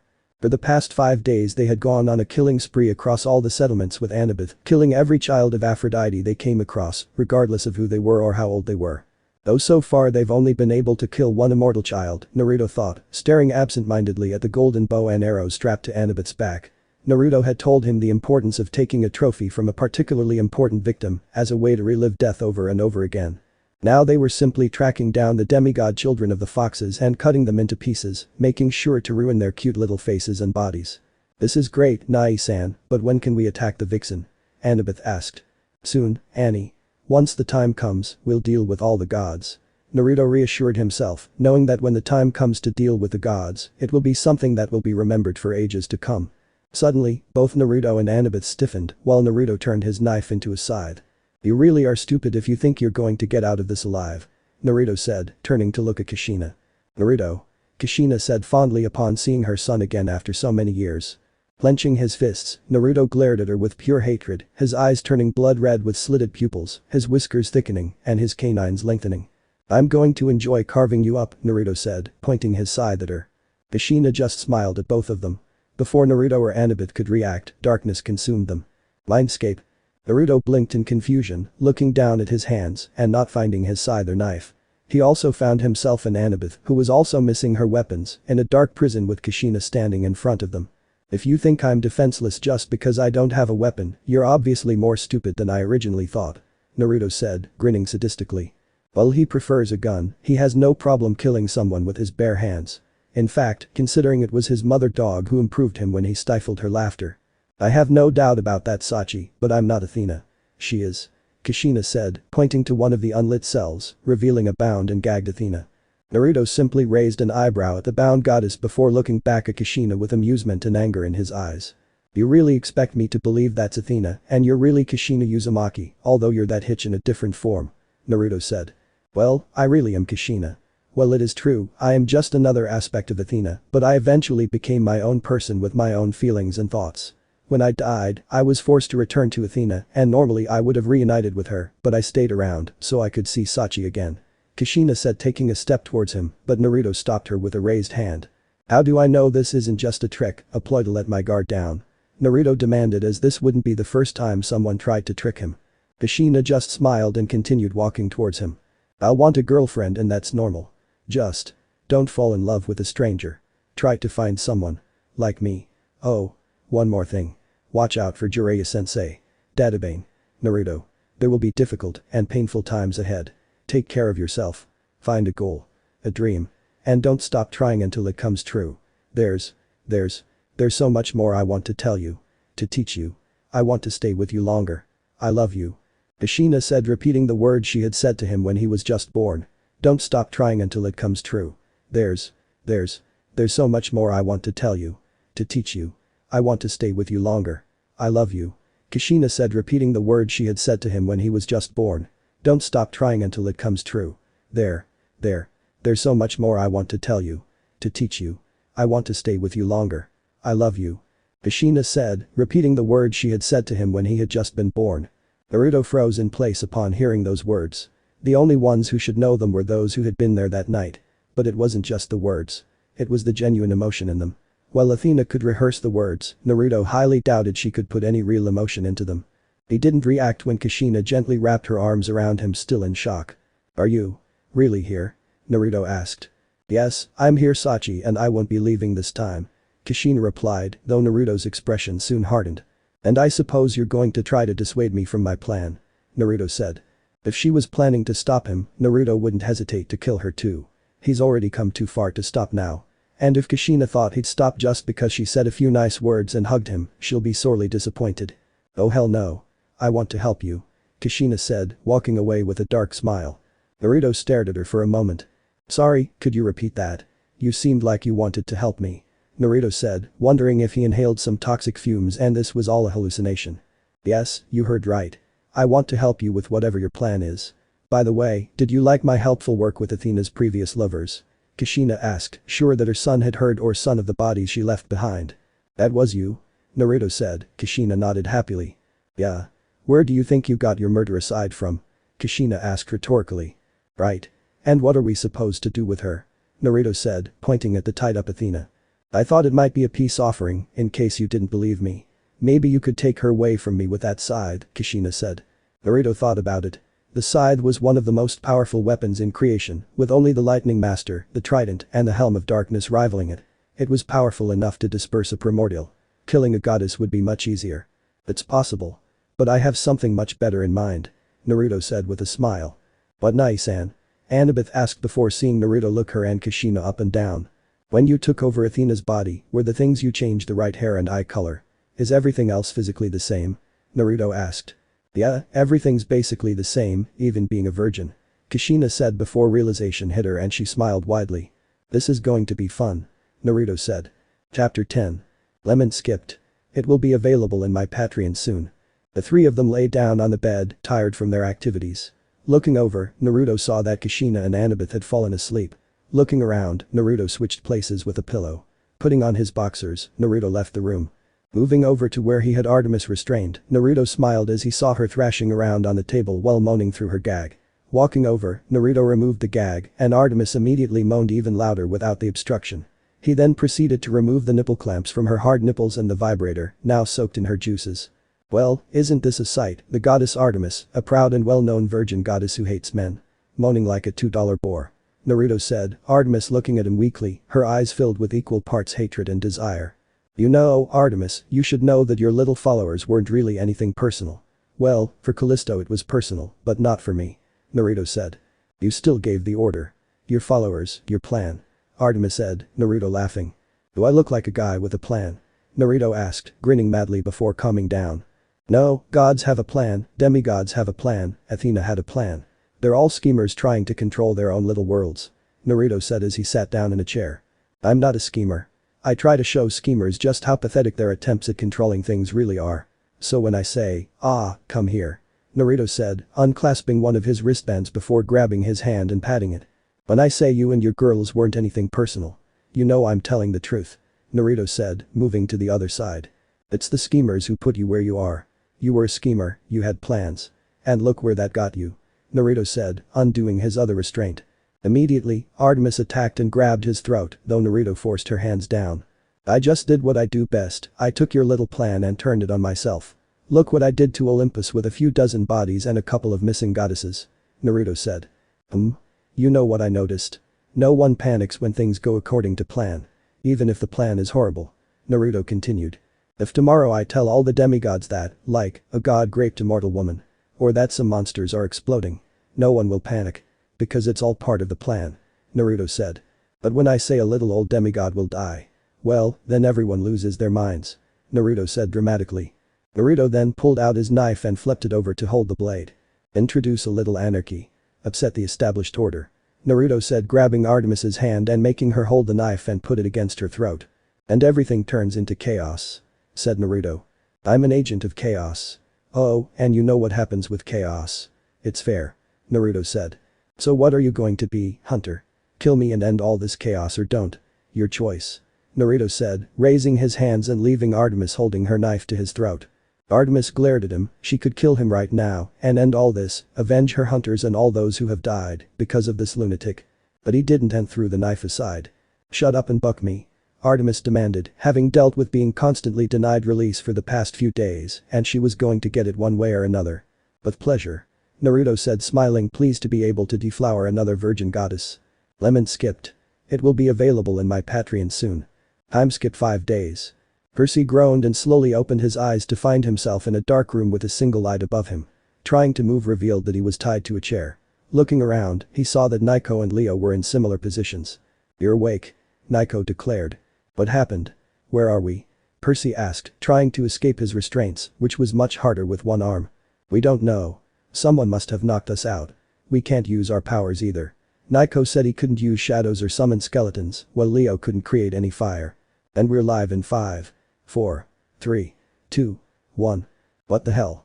Percy muttered as the lights came up, revealing them to be in what looked like a television studio with cameras, lights, and microphones. And standing in front of them was none other than the killer. Hey guys, welcome to the show. Thanks for coming, Naruto said before turning to the camera. And thank you all for tuning in to the Ghostface channel, the only channel where our lucky contestants fight not only for their lives, but for the lives of all the demigods. Naruto said as more monitors continued to display all the demigod settlements and both camps, with all the inhabitants watching large flat screens of the show. There was even one that showed Olympus and all the gods and goddesses watching.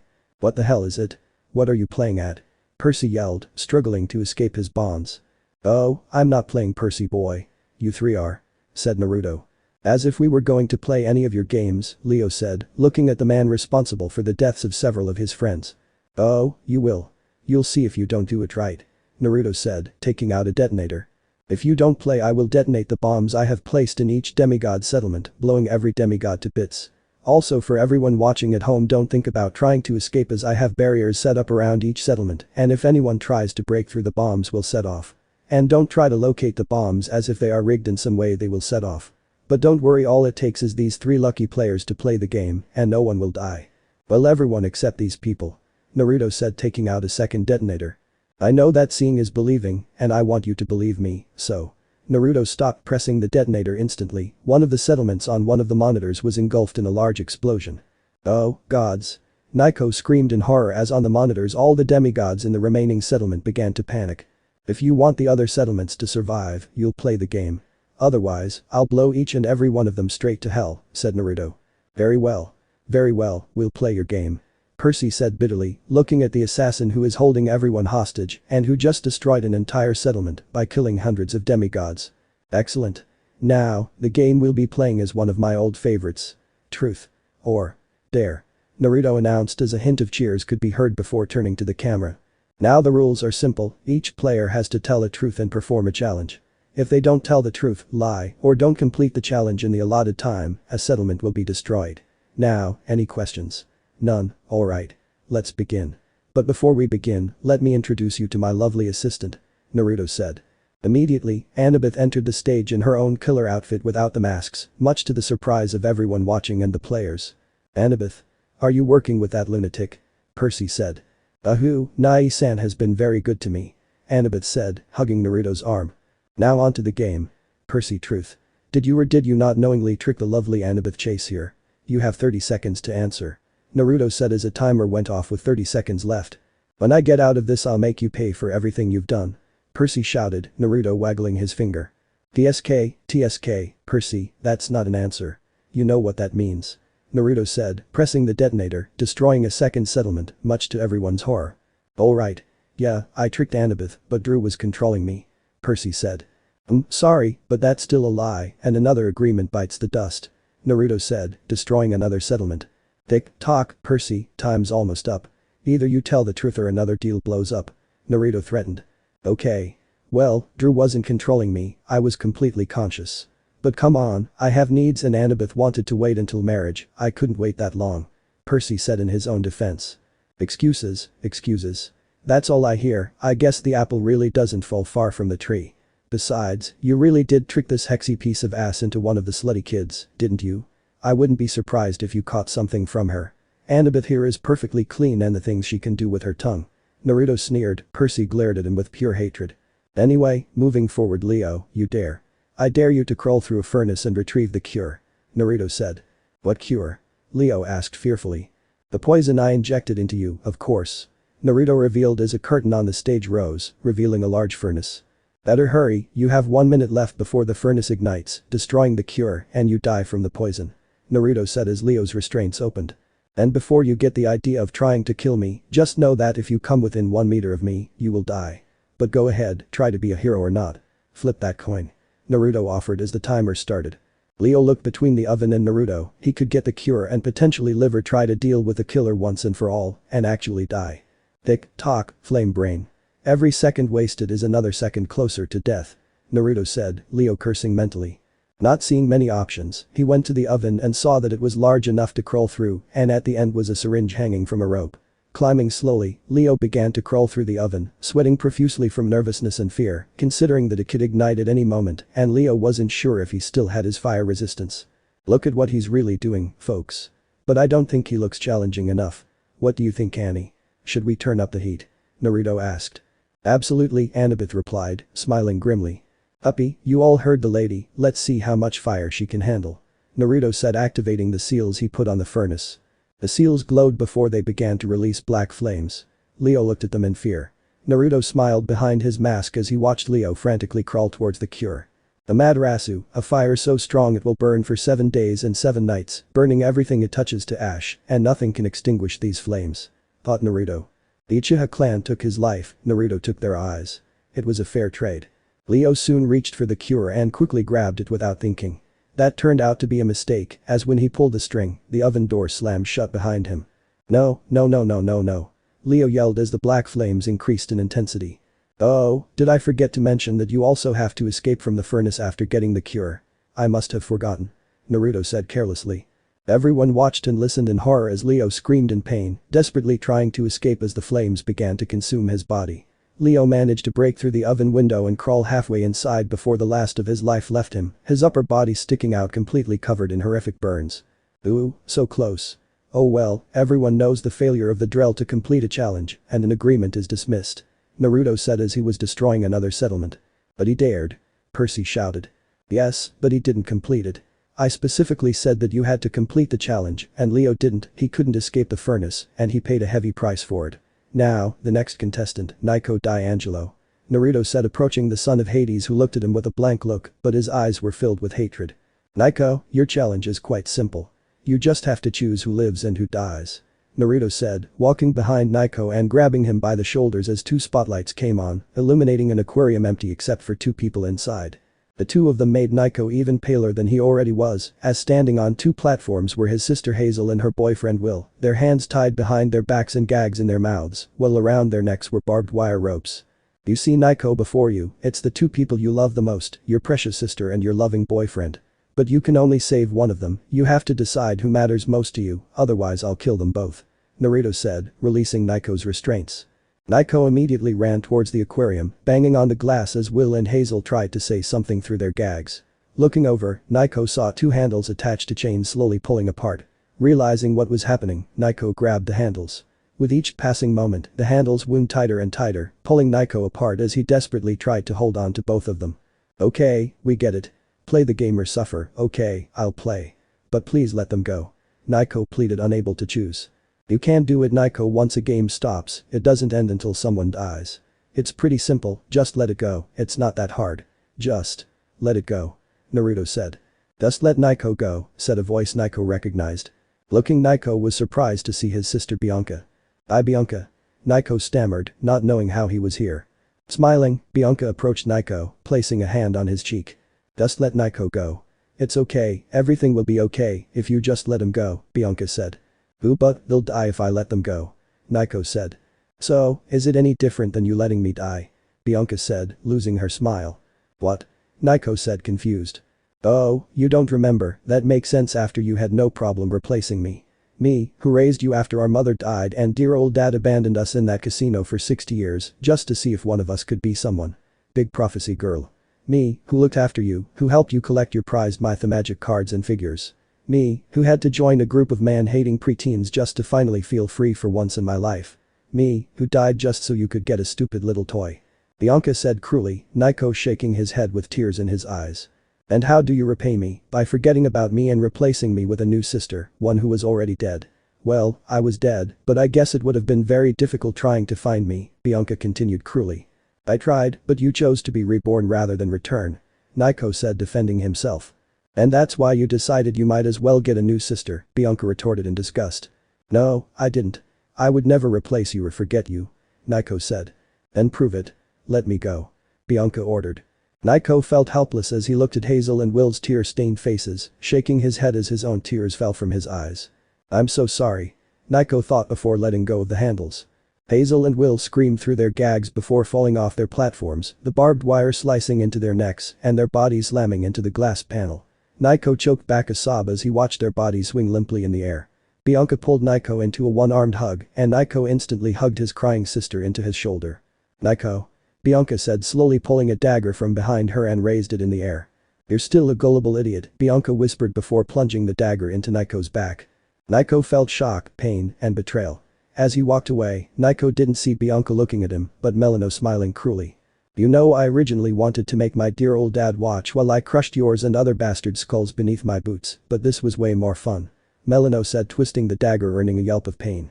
Melino breathed deeply as she absorbed all of Naiko's power into herself. Once he had taken everything, he took out the dagger and stabbed it into his neck.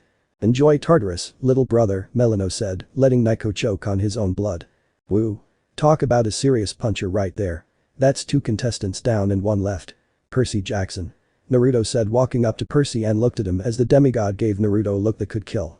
Without a word, Naruto pulled down his hood and removed his mask, finally revealing his face for everyone to see. Percy Jackson. Your challenge is this. Naruto said, turning to face the cameras. I dare you to watch while I destroy everything you work to build and protect. Naruto said, pressing the detonator one last time, placing each bomb he planted in each settlement. Percy watched in silent horror as each demigod settlement was destroyed in a fiery explosion. One by one, each one of them was destroyed, killing all the demigods in them, even Mistral was destroyed. Until finally all that remained were the 2 camps. Look at that, in a matter of moments I did what the giants, Gaia and Kronos failed to do. I successfully destroyed Olympus. I mean, I already knew I would succeed, but wow, this is just incredible. Naruto said, looking fascinated at the destruction he caused. But the flick of a switch, he killed hundreds of thousands of demigods without remorse. It makes Naruto wish he could control time just to do it all over again. You didn't win. Percy said. Are you saying something, hero? Naruto asked without looking. You won't win. Olympus is still standing, the gods will find you and when they do, they'll kill you. Percy said loudly. Naruto looked at Percy for a moment. Amazing, everything you just said is wrong. Take another look. Naruto said, pointing at the screens. Looking at Percy, he was horrified as the smoke cleared and he saw hundreds and hundreds of monsters coming out of glowing red pits. You see, Percy, those bombs are special. Not only did they destroy all those little settlements, but they opened portals straight into the heart of Tartarus, releasing all the monsters trapped there, all with one goal. To kill demigods. But I could honestly care less about them, no, I needed to make enough noise to wake something up. Naruto said, smirking as he looked at a monitor out of the corner of his eye when he saw the portal shaking rhythmically as if something large was walking. Something very, very big. Let me tell you the tale of a creature more powerful than the titans, more powerful than the giants, and more powerful than the gods. The tale of the first monster that ever existed, the king of monsters if you will. You see this?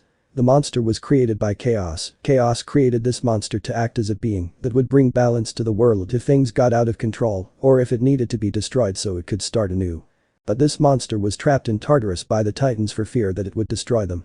The gods know of this monster but kept it locked away out of that same fear. So for centuries, the monster lay dormant in the deepest pit of Tartarus, fast asleep. Until today. Naruto said with a smirk as the stomping increased in volume and power. It took a bit of work, but I managed to find out about this monster and where it was. All that was left was to make enough noise to wake it up and open a portal big enough for it to pass through. Naruto said, as Percy saw something coming out of the portal. Percy bears witness to the destroyer, a true force of nature, the god of destruction, Godzilla. Naruto announced.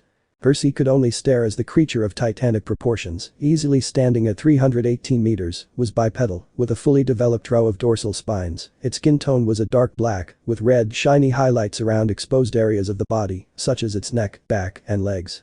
Its head possesses no cheeks or lips, and multiple rows of jagged twisted teeth protruding in and out of the skin around its mouth, a pronounced nose with large round nostrils, small, white, seemingly eyelidless eyes, and a jawline that runs widely across the body, all the way to the sides of its head. Additionally, its eyes have a brill, a protective lens, instead of traditional eyelids that can protect its eyes from damage. The brill is strong enough to withstand bombs falling on its face. Its lower jaw is similar to that of a snake. His arm-to-body ratio, with small arms that barely reach past his chest and remain mostly motionless throughout the film, save for some finger movements, is quite impressive. Godzilla's tail is very long, hanging around and above his head. Inside his tail is a giant human-like skull. Godzilla stood up before rearing his head back and unleashing a devastating roar, along with a beam of blue atomic energy. So you see, Percy Jackson, Olympus will fall, the gods will be destroyed, and the only one who dies here is you. Medusa is all yours, I have a date I simply can't miss. Goodbye, Percy Jackson, enjoy these last moments of life," said Naruto, disappearing in a black flash. But Godzilla walked the earth, his fate clear. Olympus. The gods have brought nothing but ruin and destruction to this world for a long time, and now it's time for them to be brought down. The fact that they also left him imprisoned for centuries also aided their decision. Suddenly, all the Olympians, minus Athena and Artemis, appeared clad in armor and ready for battle, with Zeus standing at the front wielding his master bolt. Before Godzilla could take another step, Zeus unleashed a barrage of his most powerful lightning bolts against Godzilla. For 5 full minutes, Godzilla was bombarded by enough lightning bolts to level an entire continent and powerful enough to burn a hole in the earth. Finally, Zeus halted his attack, confident that he had dealt with the monster. Then he made a fatal mistake. He turned his back on the god of destruction. Thus, Zeus was left wide open to be struck down by a beam of pure concentrated atomic energy that sent the king of the gods flying several miles backward. From the smoke, Godzilla emerged completely unharmed as his dorsal fins, eyes and mouth glowed a deadly blue. Roaring at the gods defiantly, before charging at them. Olympus. Ah. The Olympian Council, the heart of Olympus. So proud and powerful. So which throne shall I destroy first? Naruto said to no one in particular while holding his scythe in his hand. The rest of his followers were currently outside destroying the other temples, while all the remaining Olympians left to deal with Godzilla, leaving their thrones for Naruto. But before Naruto could decide, something caught his eye. A little girl standing next to the heart, sadly staring into the flames. This made Naruto smirk, spinning his scythe and approaching the girl. You're Hestia, aren't you? Goddess of hearth and family. Naruto said, Hestia looking at him with sad eyes. Yes, and you're the one responsible for all this senseless destruction. My wayward great-nephew. Hestia said, Naruto laughing at her words. I'm the one responsible. If you want to know who's responsible, take a look at your so-called family. They've made more enemies than bastards running around, the fact they've lasted this long is nothing short of a miracle. But really between the two of us, if anything, you're a bigger monster than I'll ever be. Like really, what's more evil, the people who commit evil deeds or the good people who do nothing to stop them? For centuries your family has treated the earth and humans as little more than playthings, doing whatever or whoever they want and cursing the consequences. To me when I look at you all I don't see gods, I see spoiled children who are long overdue for a good beating. I'm the only one lucky enough to deliver that beating. Naruto said, circling Hestia with predatory eyes. The way I see it, little goddess, you have 3 choices. A. You try to stop me from destroying these thrones, B. You stand there and do nothing, C. You run away and never come back, because if I ever see you again I will end your existence. I would take the third since this is your only chance to escape, since if you try to stop me I will end you. So what is it, goddess, going to be, fight, stay or run away? Asked Naruto. Hestia stared at Naruto for a few moments before disappearing in a flash of flames. She wasn't a fighter and she wasn't going to stay and watch her family be destroyed. There's a good girl. Naruto muttered. Returning to the thrones, Naruto touched his chin and thought. So many choices, so little time. Naruto said before grinning madly. Bucket. Naruto said, holding the scythe high and preparing to destroy Apollo's throne. Only to be stopped when he was thrown backward by a blast of pure light and crashed through a wall. Where is my sister? Apollo shouted in rage and anger as he sensed Naruto appearing on Olympus and teleported there to find out where the bastard was holding Artemis. Coming out of the hole, Naruto looked at Apollo in annoyance as his burn marks were healing and red chakra began to bubble around him. You just made the final mistake in your useless existence. Naruto said, his voice changing as he began to grow in size. Now standing in front of Apollo was not Naruto, but a huge Kyuubi no Kitsune, bright dark red with black lines along its body, while a Susanoo wrapped the fox in purple armor and a sword appeared in its hand. Before Apollo could react, Naruto disappeared in a burst of speed before reappearing behind Apollo. You should have taken your chances with Godzilla, Naruto said as ichor dripped down Apollo's body before he fell apart in half. Now that the plague is settled, it's time to finish what I started. Naruto said, slamming his sword into Apollo's throne, destroying it. Next came Ares, Hephaestus, Dionysus, Demeter, Hades, Hermes, Poseidon, and finally Zeus. Eventually, all but the thrones of Hera, Aphrodite, Artemis and Athena were destroyed and reduced to nothing but splinters, scrap, and rubble. The previous 4 thrones were still intact as Naruto still had to train Artemis to be a good pet, wanted to turn Hera and Aphrodite into nothing more than mindless playthings, and wanted to personally kill Athena. Then, Naruto smiled widely as all his followers gathered in the Olympian Council chambers, his mother standing before him. Artemis, Hera and Aphrodite were locked away from trying to stop what was about to happen. "Are you ready?" Kushina asked. "I've been waiting for this for years," Naruto replied, raising his scythe. Without hesitation, Naruto swung the scythe at Kushina, but instead of cutting her, it pierced through her and brought someone along the way. Fixing the person Naruto saw was a severely weakened Athena. "Well, you know it worked," Naruto said, having not thought he would be able to use the scythe to cut Athena. Placing the scythe blade to her throat, Naruto smirked at her, while Athena glared at Naruto with pure hatred. "Go ahead, do it. Kill me, it won't change anything. You can put as much distance between yourself and the truth as you want, it changes nothing. Pretend to be everything you're not. But there's one unavoidable truth you'll never escape. You cannot change. You'll always be a monster." Athena spat. Naruto stared at the goddess blankly before looking up. He saw the faces of all the people he'd killed, their horror, their agony, their pain as he took their lives. He saw the faces of the villagers staring back at him, hating him and his existence. "I know," Naruto admitted before looking at Athena. "But I'm not your monster anymore," Naruto said. Without wasting a moment, Naruto raised the scythe and decapitated her. But he didn't stop there, as he slashed again and again, slicing Athena's body into dozens of pieces, enough pieces that she could never reform. "Rah!" Naruto roared, slicing Athena's head in half before stomping the pieces into paste. Breathing heavily, Naruto looked at the remains of Athena, pleased that there was nothing recognizable about them anymore. "Burn the remains and scatter the ashes to the wind," Naruto ordered before leaving the chamber. Naruto walked through Olympus, unconcerned about the bodies littering the streets or the destruction around him. Once he was far enough away, Naruto looked over the scythe, examining it, running his hand along the handle, as closer inspection revealed hundreds upon hundreds of seals etched into the shaft. Slamming the leaf into the ground, Naruto pulled with all his might to open a portal. Looking toward the portal, Naruto saw several fast-moving images flash before his eyes, making him smile. "They thought I'd do it with just this world. No, this world just opened up dozens of possibilities for me. I was thinking too much about the elemental countries, why just play my games in the worlds? When I can play them in all the worlds," Naruto said, spreading his arms as more images of different worlds flashed before his eyes. One with witches, wizards and magical creatures. One full of vampires, werewolves and witches. Another one full of beings comparable to gods. One that was similar to the medieval times. And dozens more, all waiting for him to ride off and launch into chaos. "This is just the beginning," Naruto said, laughing darkly before it turned into a full-blown evil laugh. "Nothing could prepare these worlds for the arrival of the damn fox." Let me know in the comments below if you guys want the next part. Also check out my other video that has been shown and left. Thank you for watching. If you enjoyed this video please like and share this video. And have a fantastic day. Bye.